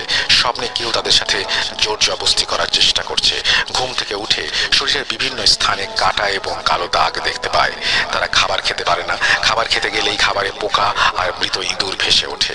তাদেরকে যেন কোনো এক অশুভ শক্তি বন্ধ করে রেখেছে। তাদের মধ্যে এক বোন কোনো কথা বলছিল না, সে আমার দিকে তাকিয়ে মুচকি মুচকি হাসছিল। আমি তাকে কিছু বলতে যাবার আগে সে লাফ দিয়ে এসে আমার গলা টিপে ধরে। তার ধারালো নখ দিয়ে আমার বুকে আঁচড় কাটতে শুরু করে, আমাকে রক্তাক্ত করে ফেলে। আর এসবের কারণ হচ্ছে তখন সে আলরুর দ্বারা পজেসড ছিল। আমার গলা টিপে ধরে আমাকে বিকৃত আর শান্ত আওয়াজে বলে, জানতাম এখানে সুরক্ষার ব্যবস্থা করে আসবি না, তাই তো তোকে এখানে আসতে বাধ্য করেছি। তুই আমার পথের কাঁটা, তোকে সরিয়ে দিলেই আমার কাজ শেষ। এই বলে সে আমার বুকে প্রচন্ড জোরে আঁচড় দিয়ে আমার বুকের হাড় বের করে ফেলে। অন্যদিকে দ্বিতীয় বোন এসব দেখে ভয়ে চিৎকার শুরু করে দেয়। আমি মন্ত্র পড়তে শুরু করি। আমি মনে মনে আরো মরিয়া হই নিজেকে বাঁচানোর জন্য। মন্ত্র পড়ে মেয়েটির মাথায় কোনো রকমের হাত দিতেই সে অজ্ঞান হয়ে যায়। কিন্তু মেয়েটি পড়ে যাবার সাথে সাথে ছায়ার মতো বিশাল দেহি এক জন্তু আকৃতির কিছু একটা আমি দেখতে পাই। মনে হচ্ছে যেন এতক্ষণ সেই মেয়ে এই জন্তুর ভেতরেই ছিল। আর তার পড়ে যাবার সাথে সাথেই জন্তুটির রূপ আমার সামনে স্পষ্ট হয়ে গেল। তার মাথায় ছিল ধারালো দুটি শিং আর চোখ দুটো ছিল লাল। মনে মনে অনেকবার বারণ করেছি শয়তানের কথা না মানতে, কিন্তু মুখ দিয়ে উচ্চারিত হয়নি। জ্ঞান হারাই আমি। জ্ঞান ফিরলে দেখি দুই বোনের এক বোন আরেক বোনের লাশ বুকে জড়িয়ে ধরে ফুঁপিয়ে ফুঁপিয়ে কাঁদছে। আমার বুঝতে বাকি থাকলো না পজেসড হওয়া বোনকে ইফরিত তার সাথে নিয়ে গেছে। মনে খুব কষ্ট পাচ্ছিলাম, কেননা আমার বোনকে করা ওয়াদা আমি রক্ষা করতে পারিনি। রুমের বাইরে এসে কোনো রকমে স্টাফদের সাহায্যে হাসপাতালে যাই। স্টাফরা আমার এই অবস্থা দেখে হতবাক হয়ে যান। আমি রাগান্বিতভাবে বলি, নাটক করছেন? কারো চিৎকারের কোনো শব্দই কি আপনাদের কানে আসেনি? উত্তরে তারা কেউই কোনো শব্দ শুনতে পায়নি বলে। বুঝতে পারলাম এটাও ইফরিতের কাজ। হাসপাতালে যাবার পর আমার বুকে একটি বড় ধরনের সার্জারি হয়। সার্জারি শেষে আমার জ্ঞান ফিরে এলে আমি আমার পাশে কাউকে না দেখে মনে মনে ভাবি, আমার মতো মানুষের পাশে কে থাকবে? আমি তো এতিম, না আছে বাবা না আছে মা। যাও এক বড় বোন ছিল, তাকেও ইফরিত দুনিয়া ছাড়া করেছে। এই দুনিয়ায় আমার কেউ নেই, ঠিক ওই মেয়েটার মতো। ওই মেয়েটার জন্য আমার খুব মায়া হচ্ছিল। সুস্থ হবার পর তার সাথে দেখা করি আমি। নিজের বোনকে হারিয়ে সে একেবারে নিশ্চুপ হয়ে গেছে। তার বোন আমাকে আর নিজের বোনকে বাঁচাতেই নিজের জীবন দিয়েছে। মনে মনে একটা সিদ্ধান্ত নিয়ে চলে গেলাম এতিমখানার পরিচালকের কাছে দেখা করতে। সকল কথা এবং কাজ শেষ করে সেদিন এতিমখানা থেকে চলে আসি, কিন্তু একা আসিনি। সেই মেয়েটি আজ আমার স্ত্রী রাজিয়া। হ্যাঁ ভাই, রাজিয়াকে বিয়ে করে নিয়ে এসেছি সেদিন, কিন্তু রুহকে আটকাতে পারলাম না। আমি এরপর অনেকবার তার খোঁজ করেছি, কিন্তু কোনো হদিস পাইনি। সে চলে গিয়েছে নাকি এখনো আছে আমি জানি না। তাই আপনাকে অনুরোধ করব, আপনার বোনের ঠিকানা আমাকে বলবেন না কখনোই। আপনার বোন যেখানে আছে সেখান থেকেও তাকে সরিয়ে ফেলুন। আপনি নিজেও তার ঠিকানা নেবেন না, আড়ালেই রাখুন তাকে, কেননা আলরুহ ফিরেও আসতে পারে। কিন্তু তখন আপনার বোনকে বাঁচানোর জন্য কোনো রূপক আর ফিরে আসবে না। আমি সব ছেড়ে দিয়েছি ভাই।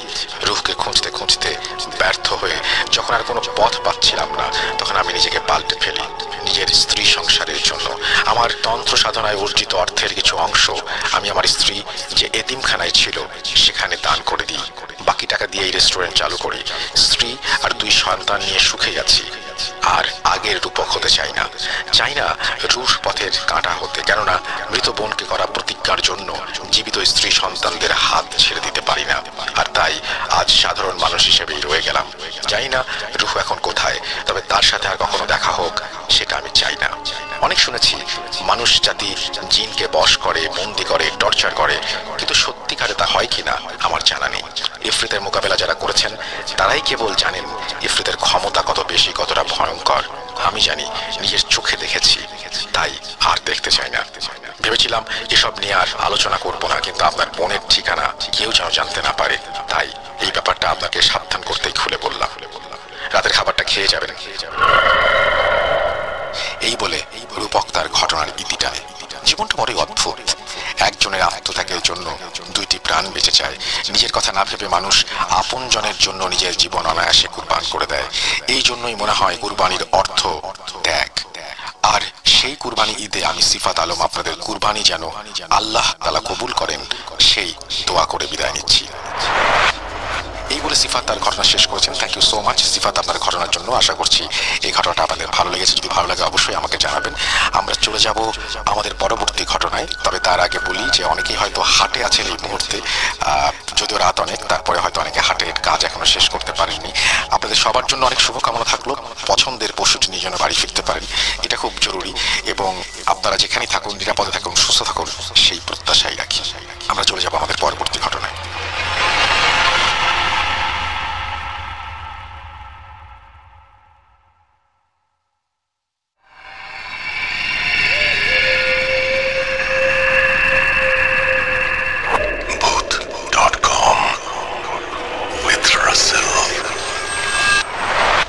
Welcome back. আপনাদের সবাইকে পবিত্র ঈদ উল আজহার শুভেচ্ছা জানাচ্ছি আমি রাসেল। আর শুনছেন ভূত.com। এই মুহূর্তে একটা ডাক্তারের বা হাসপাতালের ঘটনা শুনলে কেমন হয়? চলুন দেরি না করে শুনে আসি। আমাদেরকে ইমেল করতে ভুলবেন না। আমাদের ইমেল অ্যাড্রেস russell.booth.com@gmail.com। চলে যাচ্ছি আমাদের পরবর্তী ঘটনায়।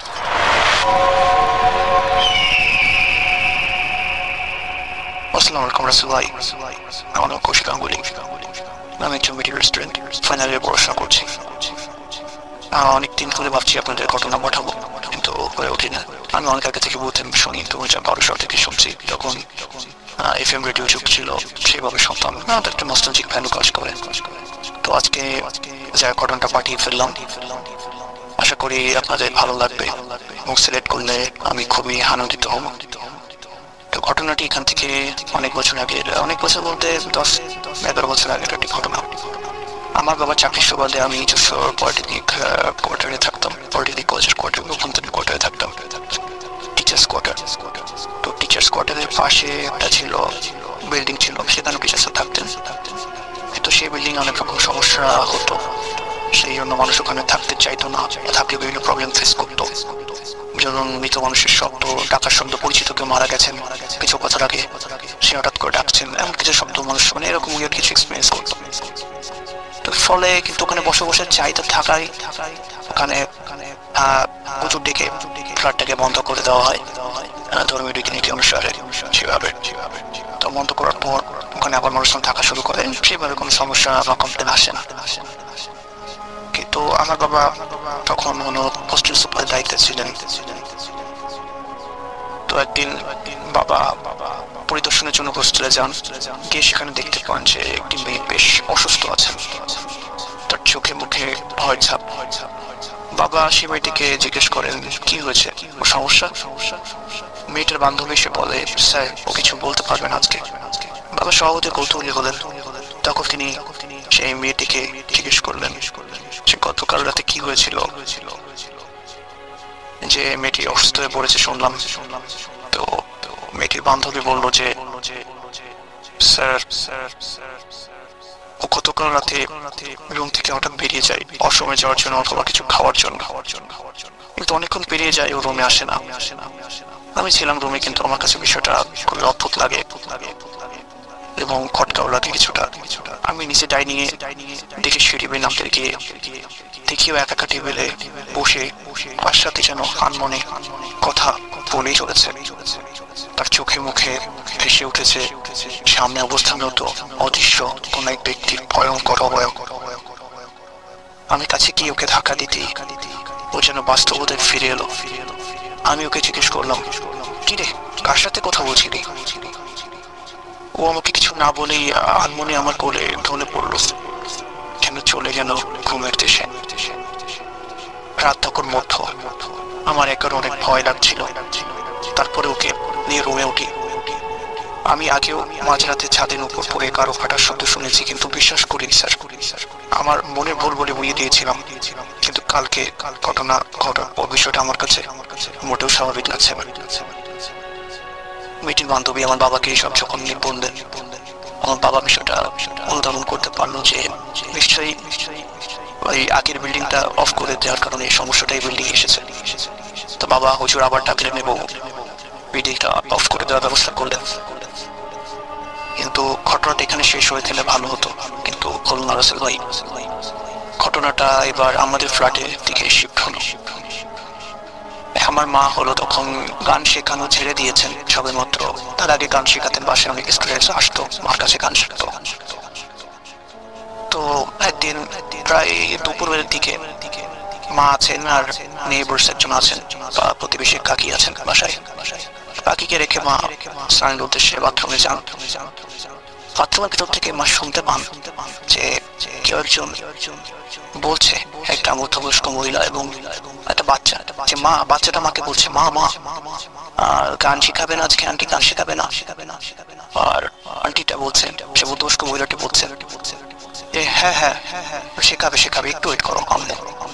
তো মার কাছে বিষয়টা একটা খটকা লাগলো যে এইভাবে এই সময় কি আসবে, আমি তো কোনো গান শিখাই না।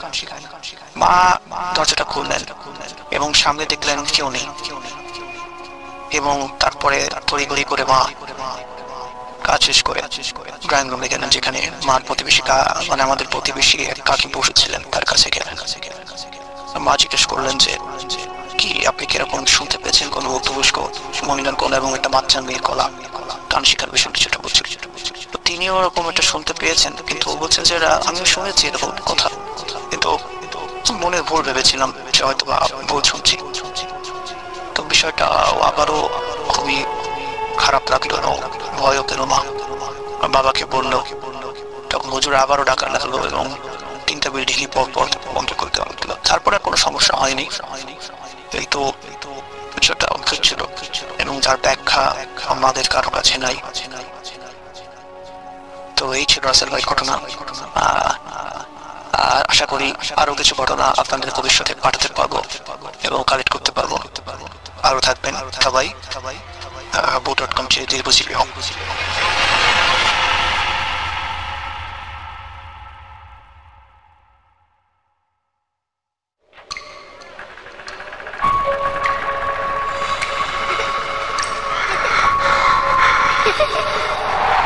লুকোচুরি খেলে, লুকোচুরি তুমি লুকাও, আমি ঠিকই তোমাকে খুঁজে পাবো।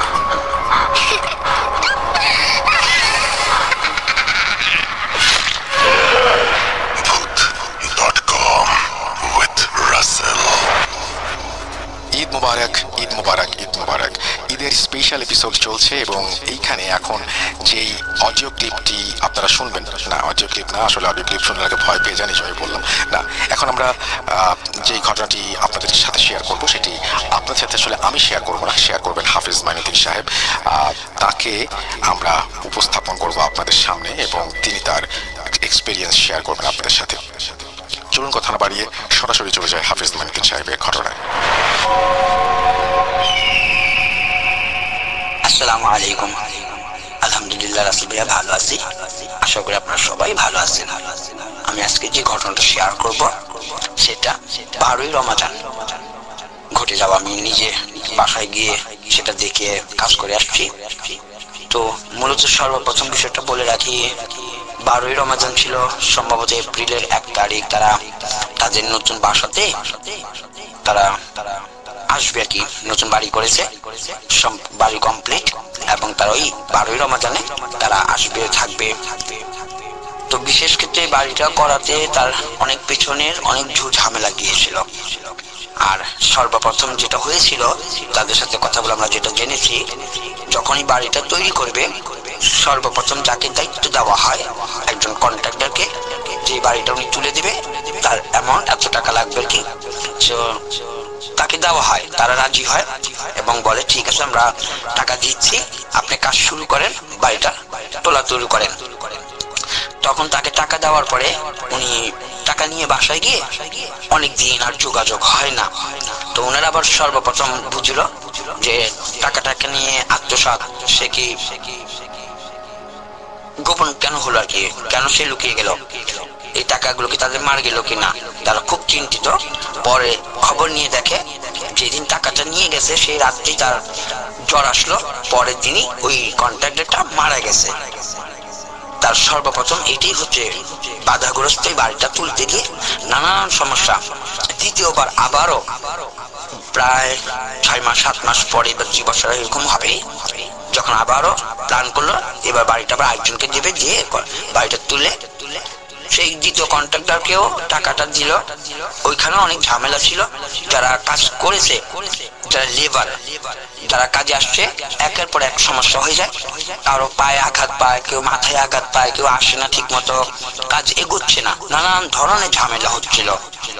আর প্রায় সময়তেই নাকি জিনিসটা হয়েছিল যে যিনি বাড়ি তুলতেছে তার মাকে বা তার ওয়াইফকে স্বপ্নে দেখাতো যে এখানে 2টা মোরগ দিতে হবে, তাহলে তোমাদের কোনো সমস্যা হবে না। তো তারা এটা বোঝেনি। তারা বিভিন্ন সময়তে মসজিদে, অনেক সময় বিভিন্ন জায়গাতে তারা মোরগ বিতরণ করেছে, তবুও তারপরে সমস্যাগুলো হচ্ছিল। অবশেষে তাদের 12 রমজান, যেদিন তারা ওই বাড়িতে, নতুন বাড়িতে খুব কষ্ট মষ্ট করে যখন ওঠা হলো, এখন থাকবে গিয়ে, ওই দিনটাও তাদের জন্য অনেক সমস্যা, অনেক অনেক মুসিবত আসছিল। তারা ওই নতুন বাড়িতে কোনোভাবেই যেতে পারতেছে না, কারো না কারো অসুস্থ হয়ে যাচ্ছে, অনেক মুসিবত। এর পরবর্তীতে অনেকবার ওইখানে দোয়া কালামও হয়েছিল। আমরা 12 রমজানে যাই এবং তাদের সাথেও আমরা ওই বাসায় বসি, দেখি।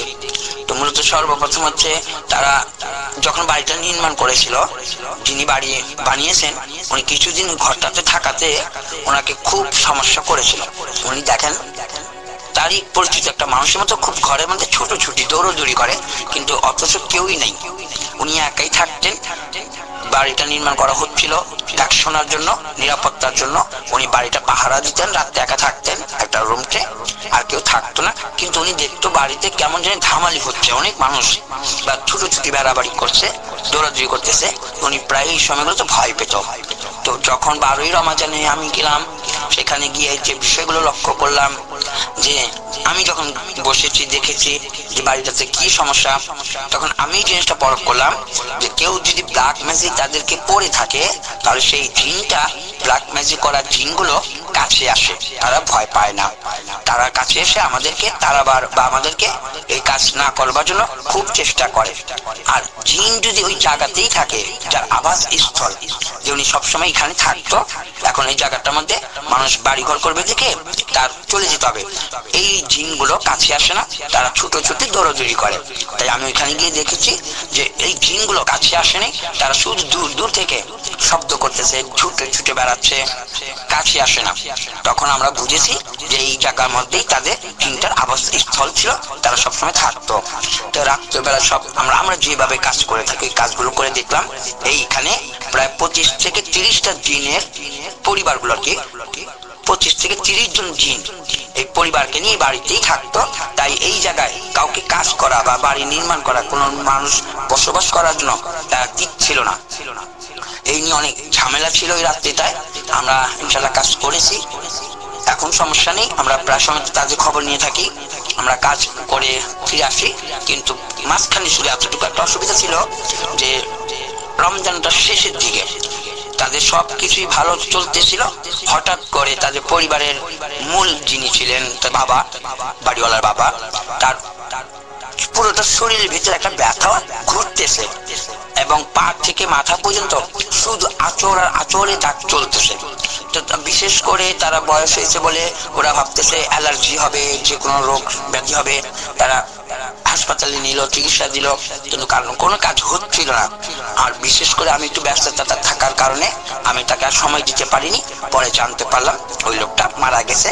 এবং পরবর্তীতে আমরা আবারও গিয়ে যখন খবর নেই, তখন দেখেছি ওই যে জিন বলছিল যে মোরগ দাও, 2টা মোরগ দাও, তো তারা তো মোরগ দিয়েছিল, যে মোরগটা চেয়েছিল তারা সন্তান চেয়েছিল, কিন্তু তারা পায়নি বলে এই বয়স্ক লোকটাকে জিনরা মারছে। এবং আল্লাহ মাফ করে দিক, এরকম খুব মারাত্মক যে জিনগুলো আর কি মানুষের ক্ষতি করে, সেখান থেকে আমরা বলেছি যে প্রত্যেকটা মানুষেরই উচিত যেন নামাজ কালাম বা যে ঘরে বসবাস করা হবে কোরআন তেলাওয়াত যেন হয়, ইবাদত বন্দিগি যেন হয়। আমাদের আমল না থাকার কারণে, ইবাদত বন্দিগি না করা থাকার কারণে এরকম অহরহ এখন খুব খারাপ জিনগুলো মানুষের ক্ষতি করে যাচ্ছে। জি ভাইজান, এইটা আমরা খুব মারাত্মক ভাবে আমরা দেখে আসছি। এবং এটা হচ্ছে ব্ল্যাক ম্যাজিক করা জিন নয়, সেটা বসবাস করা জিন ছিল। এখন আলহামদুলিল্লাহ সবকিছু ঠিকঠাক আছে, যা খোঁজ নিতেছি ভালোই। তবে ইনশাল্লাহ আমার ঘটনাটা এখানেই ছিল। আমি ইনশাল্লাহ চেষ্টা করবো অফিসে আবার আসবো ইনশাল্লাহ। ওয়েলকাম ব্যাক, আপনাদের সবাইকে আরো একবার স্বাগত জানাচ্ছি আমি রাসেল।